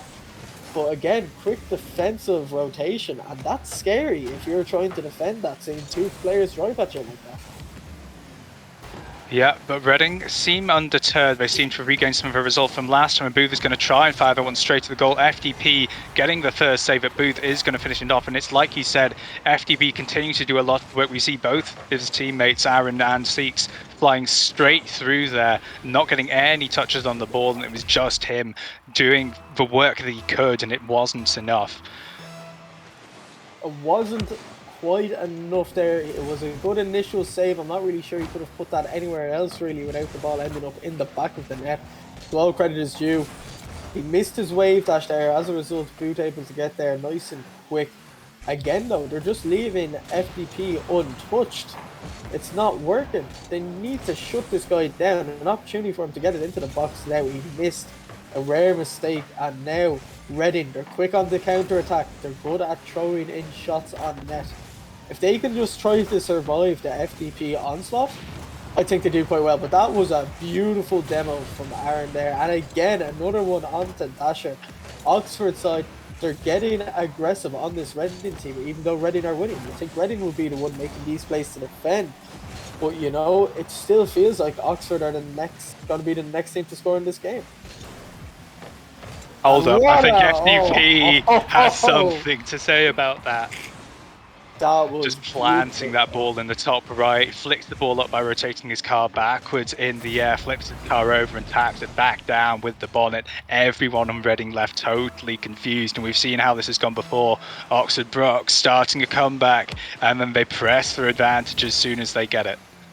Yeah, that was just how. If you're Aaron or Seeks right now, you cannot be getting tilted at all when you're seeing your teammate absolutely carry you the way he is. Obviously, the two of them are very good players as well. They've done their job well necessary, but just to have a player like this on your team, playing with people like this always makes you feel better about yourself, about your play. He's picking out a past you.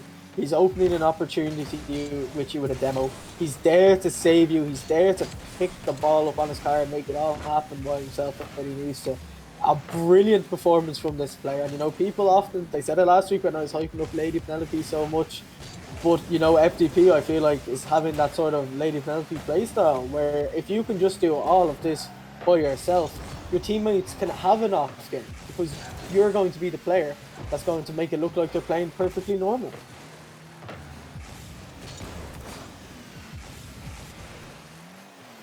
FDP getting another clear booth though, is going to catch this one, try and play it to a teammate, an opportunity for a passing play, but I think it's been squandered by Dasher. The poor first touch leads the ball way too far right for any follow-up. Those nuts as well going up. He didn't even get a first touch because he wasn't accurate enough.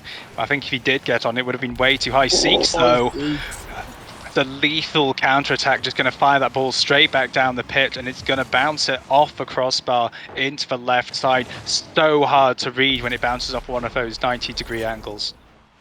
It is, and it bounced the right way into the back of the net, and that will be a bit of relief for these players. FDP not involved in the play, no assist there, sitting back the whole time watching it happen. But that's good to see. It's nice to see that, if FDP has an off game, like say the next game, that his two teammates aren't going to be caught out waiting for something to happen. They're able to make the plays by themselves, as they saw here. As a counter-attack opportunity here, nothing's going to come of it in the end, as FDP misses some mid-boost. Gets the corner boost, straight away looks for the attacker. Opportunity here, those nuts, right place, right time. Aaron looking for a bit of chaos. FDP flick it over one. No chances from the defender. We saw what happened the last time he flicked it up, Sig. It didn't end well for the Reading team. Well, we'll see what Reading can do in these remaining 40 seconds to try and give themselves a fighting chance in the remainder of this series. Seeks is going to get a weak touch on this ball, but it's going to go straight to Jones. Aaron, though, beats him to the ball from a fair distance away. That's really on Dozenuts for not fully using his fast aerial there. Dasher going to try and punt that one as far as he can. It's off the back, but an opportunity for a double, but he's aimed way too far to the right. Dasher putting that ball too far to the left, but Booth is just right, able to fire that ball straight into the left side of the net where Aaron and FDP couldn't react. Couldn't react. Aaron out of boost to FDP, just caught by the sheer power, 103 kilometers an hour on the shot, and that's what Reading are good at. That's what they did in the series earlier today. They bombard your backboard until you're out of boost, and then they just put it high into one of the corners where you don't have enough boosts to reach it in time. And they just score like that, and it works for them. And it causes problems. And as we're looking to go into overtime, unless Dasher hits it straight, no, he doesn't. Overtime, we've seen some insane 5-second goals off kickoffs. I hope the overtime doesn't end like this, but who's going to be brave? Reading need to realise that if they lose this game, Oxford are on match point and they need to win 3 in a row. Yes, I think Reading are the ones that really have to enforce the play here. Oxford Brooks are more than happy to wait around, take what essentially is going to be a coin flip, because, and I was having this conversation with Ty Lacto the other week, overtimes are getting longer because neither team wants to fully commit to making a goal, and that's exactly what you have to do when you get to this sort of level of competition. You have to commit 3 men forward. That being said, I think Dozenuts has found a gap. Boo's going to try and play the ball back forward, but Oxford Brooks have recovered in time. 50 seconds gone and still no change to that scoreboard. This overtime will continue.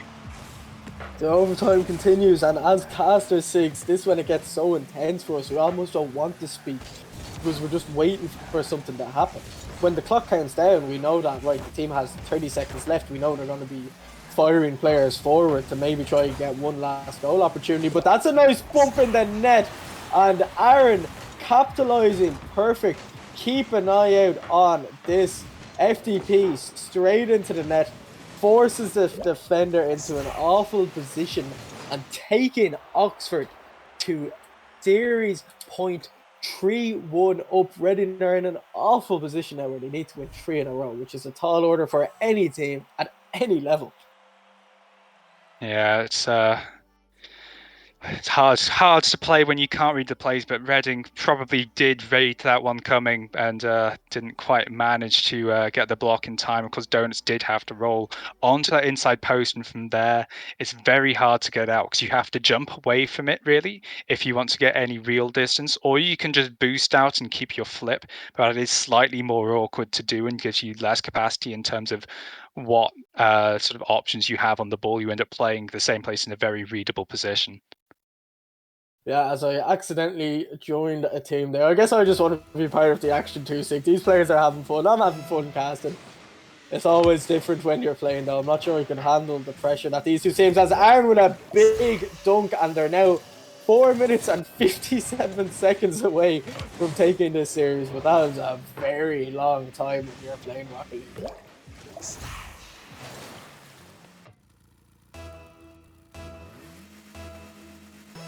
Yeah, 3 seconds in, and Oxford Brooks opening up early again. They did this last time, of course. Reading were able to bring it back for that overtime. But in the end, they did end up losing. It is these games where Reading or Oxford score early that Oxford have been taking in the end. They like to have a lot of time to work with, clearly. And hopefully they'll just be able to hold this for a while they're on defense and then start to press the advantage when they sense an opening coming. Donuts is going to get that past one, but FDP controls that on the near post. Can't flick it past Dasher, but again, there's a man there covering for him. Aaron going to pick this one up on the wall. Can't beat up Booth. But again, 2 teammates on the back line this time. Oxford just continuously covering for each other, but that bump, it was exactly what you were saying earlier, Ejam. They were trying to sort of break up the play, break up the rotation on Oxford Brooks' part, and it didn't quite pay off on that time, but I sure hope they try it again because they got so close. Yeah, Sig, exactly. They need to try it. You're on serious points. You need to win 3 games in a row. You're not going to win those 3 games playing the way that you've been playing. You have to try something. You need to bump FDB out of existence. You need to keep him dead half the game, keep him on that 33 boost respawn. No opportunity whatsoever. But again, the backboard is where Oxford is looking a little troublesome, and we know Reading can score from this backboard position. Dasher having to move away from his teammate there. Cop ball watch maybe on the rotation back. That's not something you'd like to see, but Seeks in it up into the corner. The clock is ticking down slowly. I'm sure it's ticking down extra slow for these Oxford players, but I'm sure that clock is going very fast for Reading right now. They need to try something. They need to get creative. You're at series point. You have nothing to lose. It's only a show match. There's nothing but pride on the line at this stage. Let's see what they can do, Sig, over these last 3 minutes, potentially. Well, they can start off a play right here. Booth, he's beaten out one. Seeks is going to go up to get an awkward touch. Reading player should immediately fill in with his Donuts towards the goal, but it's not high enough to force any real huge play out of FDP. All he has to do is roll to the side, and Oxford Brooks, they've gotten away. Once again, I say that Donuts going to absolutely blast one into the top right and ties the score up at 1-1. Yeah, just missing the clear there altogether, and again the pressure on FDP in the net, making him second guess about actually saving the shot. It works out well for Reading, but they can't stop now. They need to make sure they don't concede off kickoff. No cheap, silly, sloppy goals like we've seen a few of today. You need to be disciplined now, as that's a dangerous drop. That could have very well ended up in an own goal if that caught FDP off guard. I was not liking the position of FDP's car as he approached that, but he did handle it very well given the circumstances. Oh, again, this Reading onslaught that we've seen so many times today. And there you go, demo FDP, take him out to play, keep the ball in the half. But unfortunately, FDP spawns on that side and hits it straight back into the Reading half. So it's a bit of back and forth at the moment. We saw a lot of this early in the series, and then the game just exploded into life at the end. FDP misses the first one, flicks it over the second, nearly beats the third. Might actually have an opportunity here, decides to go for a boost instead, but now with 100 boost in the cast, leaves it to Seeks. Aaron, that was dangerous. He could have put that into the middle of the park, not punished. Dasher up now. Goes for the shot. No boost left for the double, but it doesn't matter. Boots there to finish it off. And now, this series is just blown right open again. Yeah, this is the bit where I think as Oxford Brooks you start to get worried, because while I can see how their playstyle works well when we've got a lead or we've got the game tied, once they're down, I think they have a few more difficulties. And while they've been able to handle it earlier in the series because they had a lot of time to get a goal back, I don't think it's going to work with just 90 seconds left on the clock. And Dasher, he's looking for a third, but it's off the crossbar. FDP going to pick this one up. Yeah, this is... I'm just thinking now, mentality. How are this Reading team feeling? I think they have the lead, but if they lose this lead, they're going to start thinking to themselves, well, if we concede again, that's it. It's over. So, 3 games. It's not impossible, 3 games in a row to win. Take it 1 game at a time. After this, it's only 2 games. After that, they just need to win the game. And we might get an insane 4-3 scoreline to finish off today. But for now, a minute left. We've seen these teams do very well today to come back from a goal down to go 2-1 up. But we've also seen the game explode into life in the last minute. Does FDB have any magic left in him today? He's done so much work already, but this looks like it's going to be another goal. Again, that accuracy letting down Reading, but they still have that 1-goal lead crucially. It's just a case of making sure they don't concede, because then they'll be kicking themselves sick if they do end up losing this game. Yeah, this vaguely reminds me, Oxford Brooks, of the old Warwick system with Walden Gopher and Alice. They had a really solid defense and they never really left it, so it was really annoying to play against, but ultimately didn't score you many goals. And with 7 seconds left here, they're being forced into a very awkward situation they're perhaps not very comfortable with dealing with. And as we see that Dasher, it's a ballsy play, but I think Reading should still take... Oh god, no, don't do this to me. Oxford Brooks, I've had enough. Oh, no. Oh, okay. We held our breath there. Booth playing very dangerously at the end, keeping that ball up. Not punished in the end. I got a little nervous for them then, but now it's a 3-2 series scoreline. I appreciate it's so much, but you've still got to be responsible with those dead balls. And Asher ended up playing it straight into Oxford there, and it was almost a series-ending move. Almost a series-ending move. Not a series-ending move, not mood. Jeez, almost a mood as well. Definitely would have killed the mood anyway. But for I'm sure Oxford Brooks are in a Oh. series-ending mood. I'm sure they are. And if they lose this game, they're going to be looking like, oh god, we nearly got reverse swept almost. Basically, 3 in a row, that's a pretty rough series to take. Some teams just can't close out series. They get too excited, as that's a bit of catastrophe in the backboard. The ball could have easily bounced off either of those 2 defenders for an own goal. Aaron, what an absolute banger of a shot, crossbar in. They did this last game, Sig. Last game they scored in 3 seconds. This game they scored in 10 seconds. Nearly every game seems to have a goal in the first 10 seconds. Can they hold on to a lead this time, though? Or will will Reading again find a way back into this game? I think if Oxford press for advantage like they did in game number 3, it's entirely possible. That being said, FDP is under pressure. Booth able to get a touch, but it's shut down by Seeks. Able to play this ball forward. Should have a second, but Dozenuts going to catch him on that back line. FDP with a second touch, but Booth on his own goal line. The ball halfway across that threshold, gets the ball away. Dozenuts now trying to follow up on Booth's first opportunity. Dash is there, top left corner, and it's perfect. 1-1 in game number 6. Yeah, game number 6, 1-1. A good quick response from this Reading side. Dasher, they're very good at these reads. When the ball's at that height in front of your net, if you're Reading, you have to, or if you're Oxford, you have to be worried, because this Reading team, all their goals, they almost seem to come from that position every time. FDP though, still glimpses of magic in him. He's been making opportunities work. He's been finding second touches when we thought there definitely wasn't one. Sees with a huge hit up the field. Nothing comes of it in the end. The FDP, that's a dodgy touch, but you don't want to be putting the ball there. We know what Reading can do from that position. Gets away with it in the end. 4 minutes left, series time. What the hell happened there? I don't know. Almost worked out. Seek's unable to clear it now, and Sig, it feels like, again, all the pressure seems to be swaying back and forth. And it almost led to a goal there. Dasher able to feed that ball through, and those nuts, he was in the box but wasn't able to push it across the threshold. Booth now whiffing ineligible, might leave Reading in an awkward spot, but no one on Oxford Brooks was expecting it either. Dasher pushing it up the backboard, FDP trying to push it away, Dozenuts pushing it back up for Booth. Booth getting 2 touches on the backboard, but I think he's confusing himself and his teammates more. He's confusing Oxford Brooks there. 3 minutes and Oxford Brooks looking like they have possession in their own half until Dasher comes up. Booth, that's a massive... How many was that? 1, 2... Was it 3? Was that a triple? It was so quick. 1, 2... Just the 2. Just the 2 and the pinch to finish it off.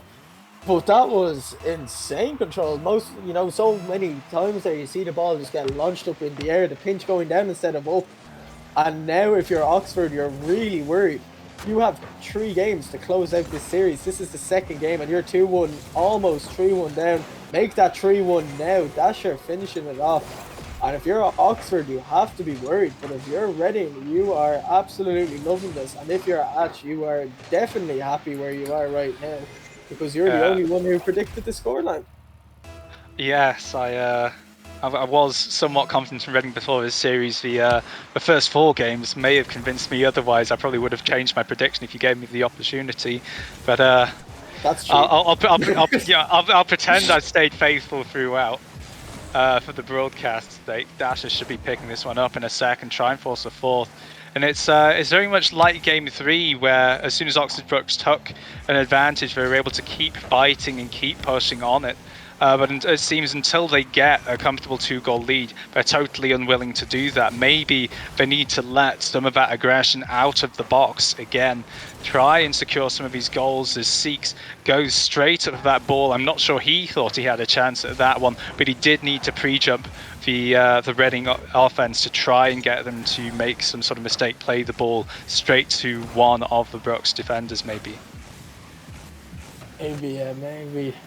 There's so many but ifs and maybes at the moment. I feel sick, It's easy for us to say this in the casting booth, but in the heat of the moment, this series has been going on a long time, All of these little decisions that we think would be easy to the players in the heat of the moment, it's not easy for them. And that's what, separates the good teams from the great teams, I feel.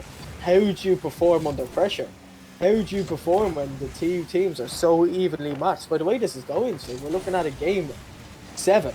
We talked about it on the desk how close it would be. I think with that goal, I think this game, if all you're but Oxford over. right now, you ride it off. You don't tire yourself out, and you say, right, one last opportunity here, lads. We're not going to screw up a 3-1 lead in the series. If you're Reading right now, you're feeling good. If you throw this game and you're Reading, you're going to feel bad. But go on, your point.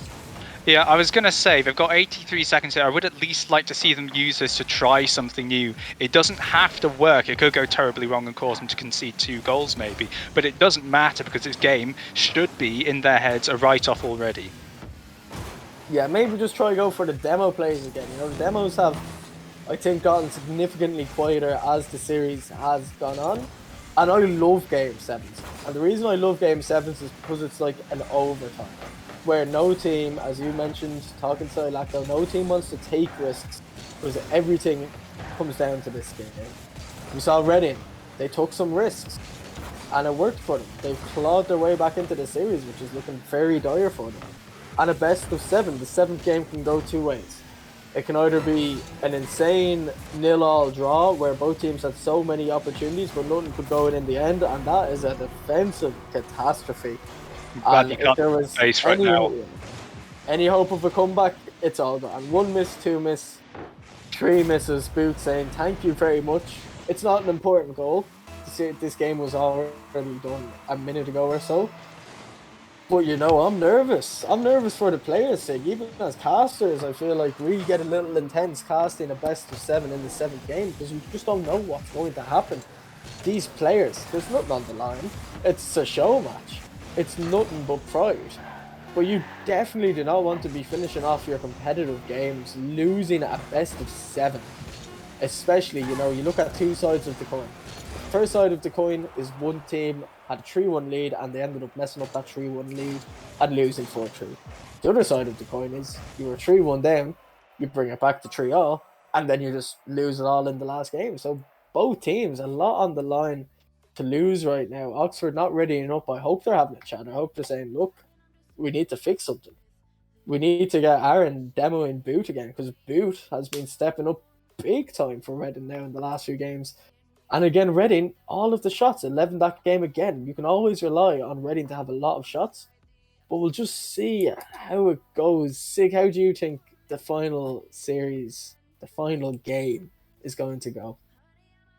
Well, I think we're going to see more aggression coming up from Reading, but I think Oxford can find a way to hold them back this time.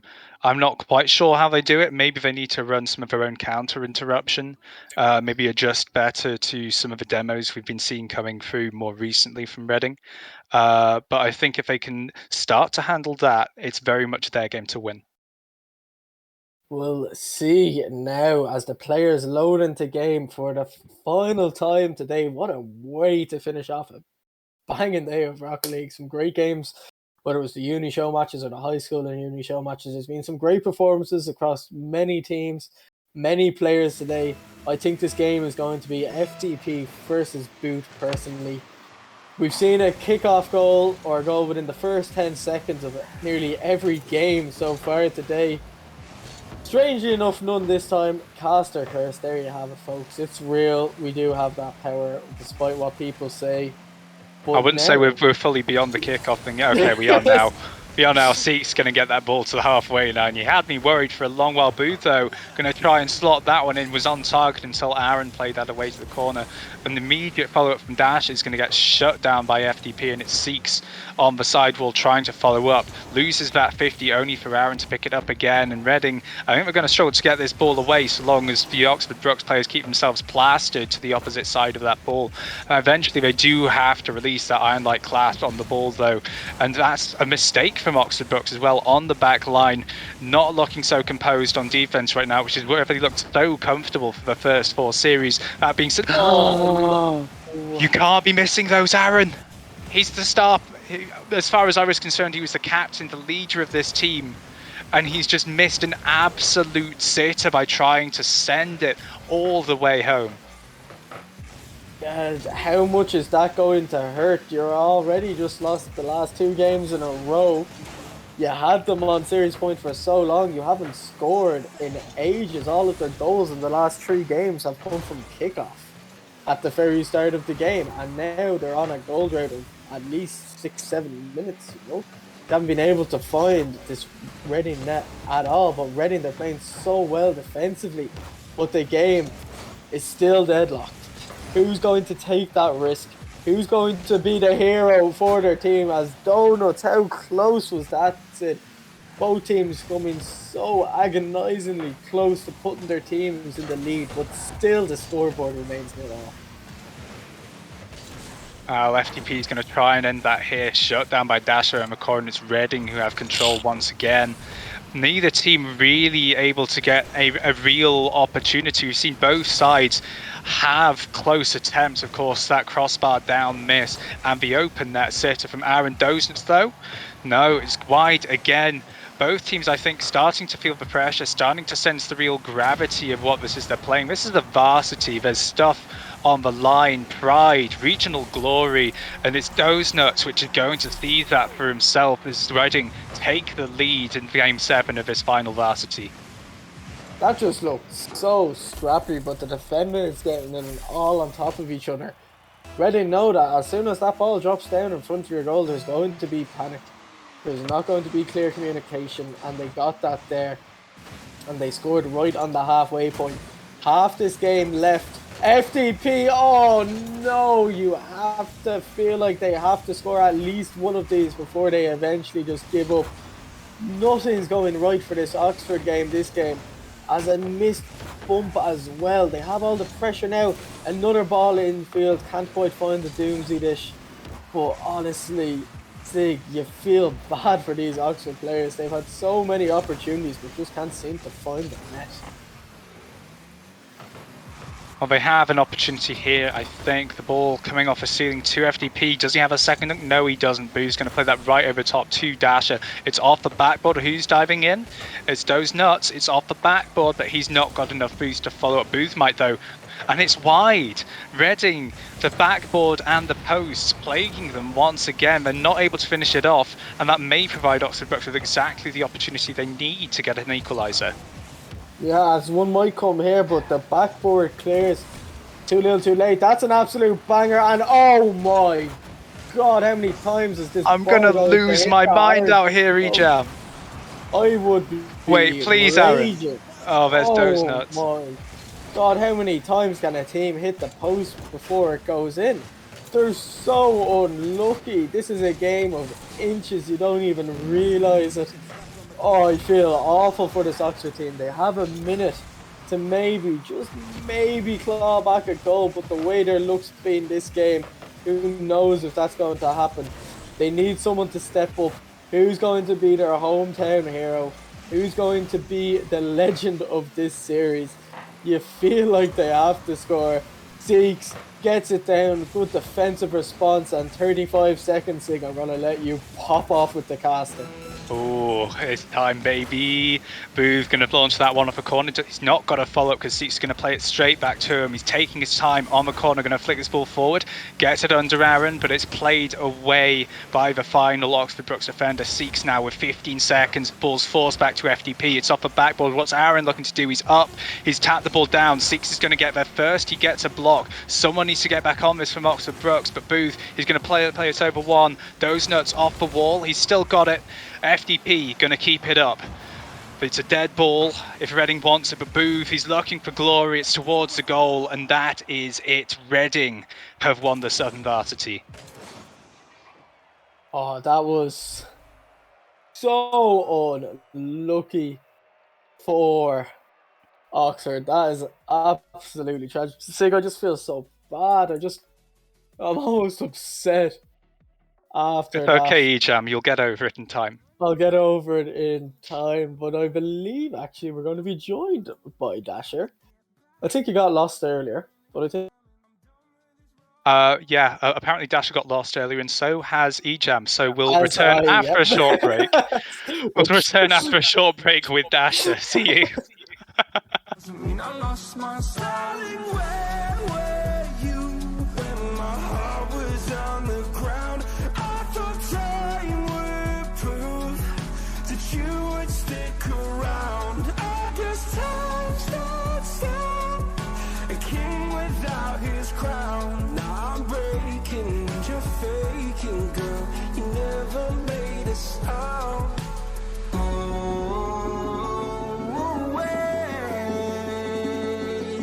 I'm tired of the pain.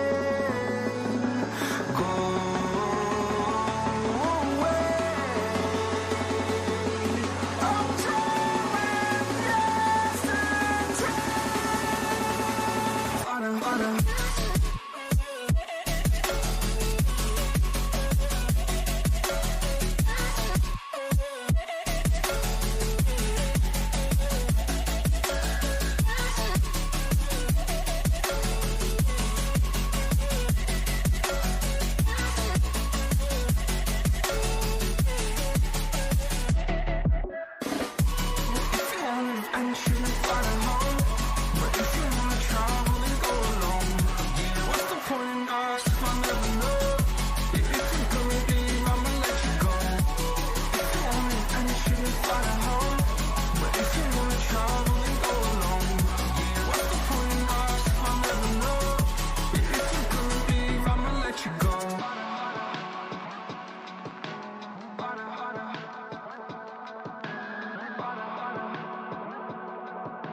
because I'm falling. I'm falling.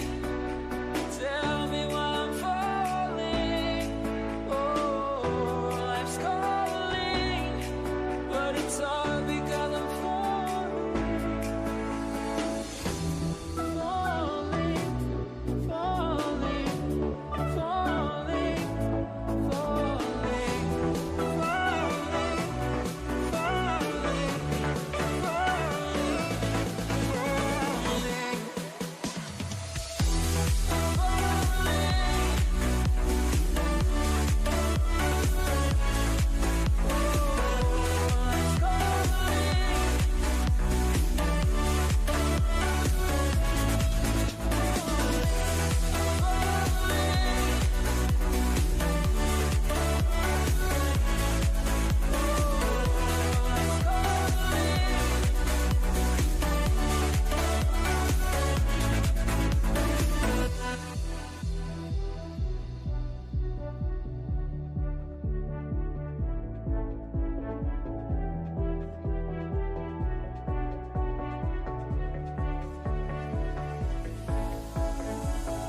started to fall, and where were you?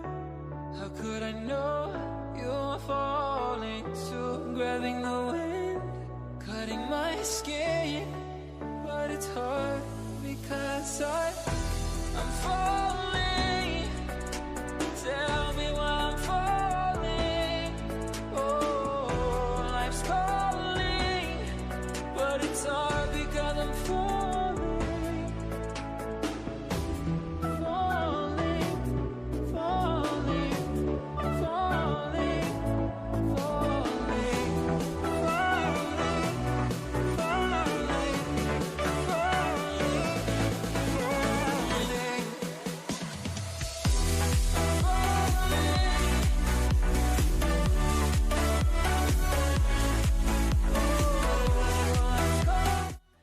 And welcome back for the final time to Uni Rocketeers. I am still Ash, unsurprisingly, and I am joined once again by my beautiful panel, RW Dragon, Ejam, and Sigmoid, and we're joined by Dasher. Dasher, that was a great series. You know, you guys looked down and out to start with, 3-1 down. What changed going into those final few games for you?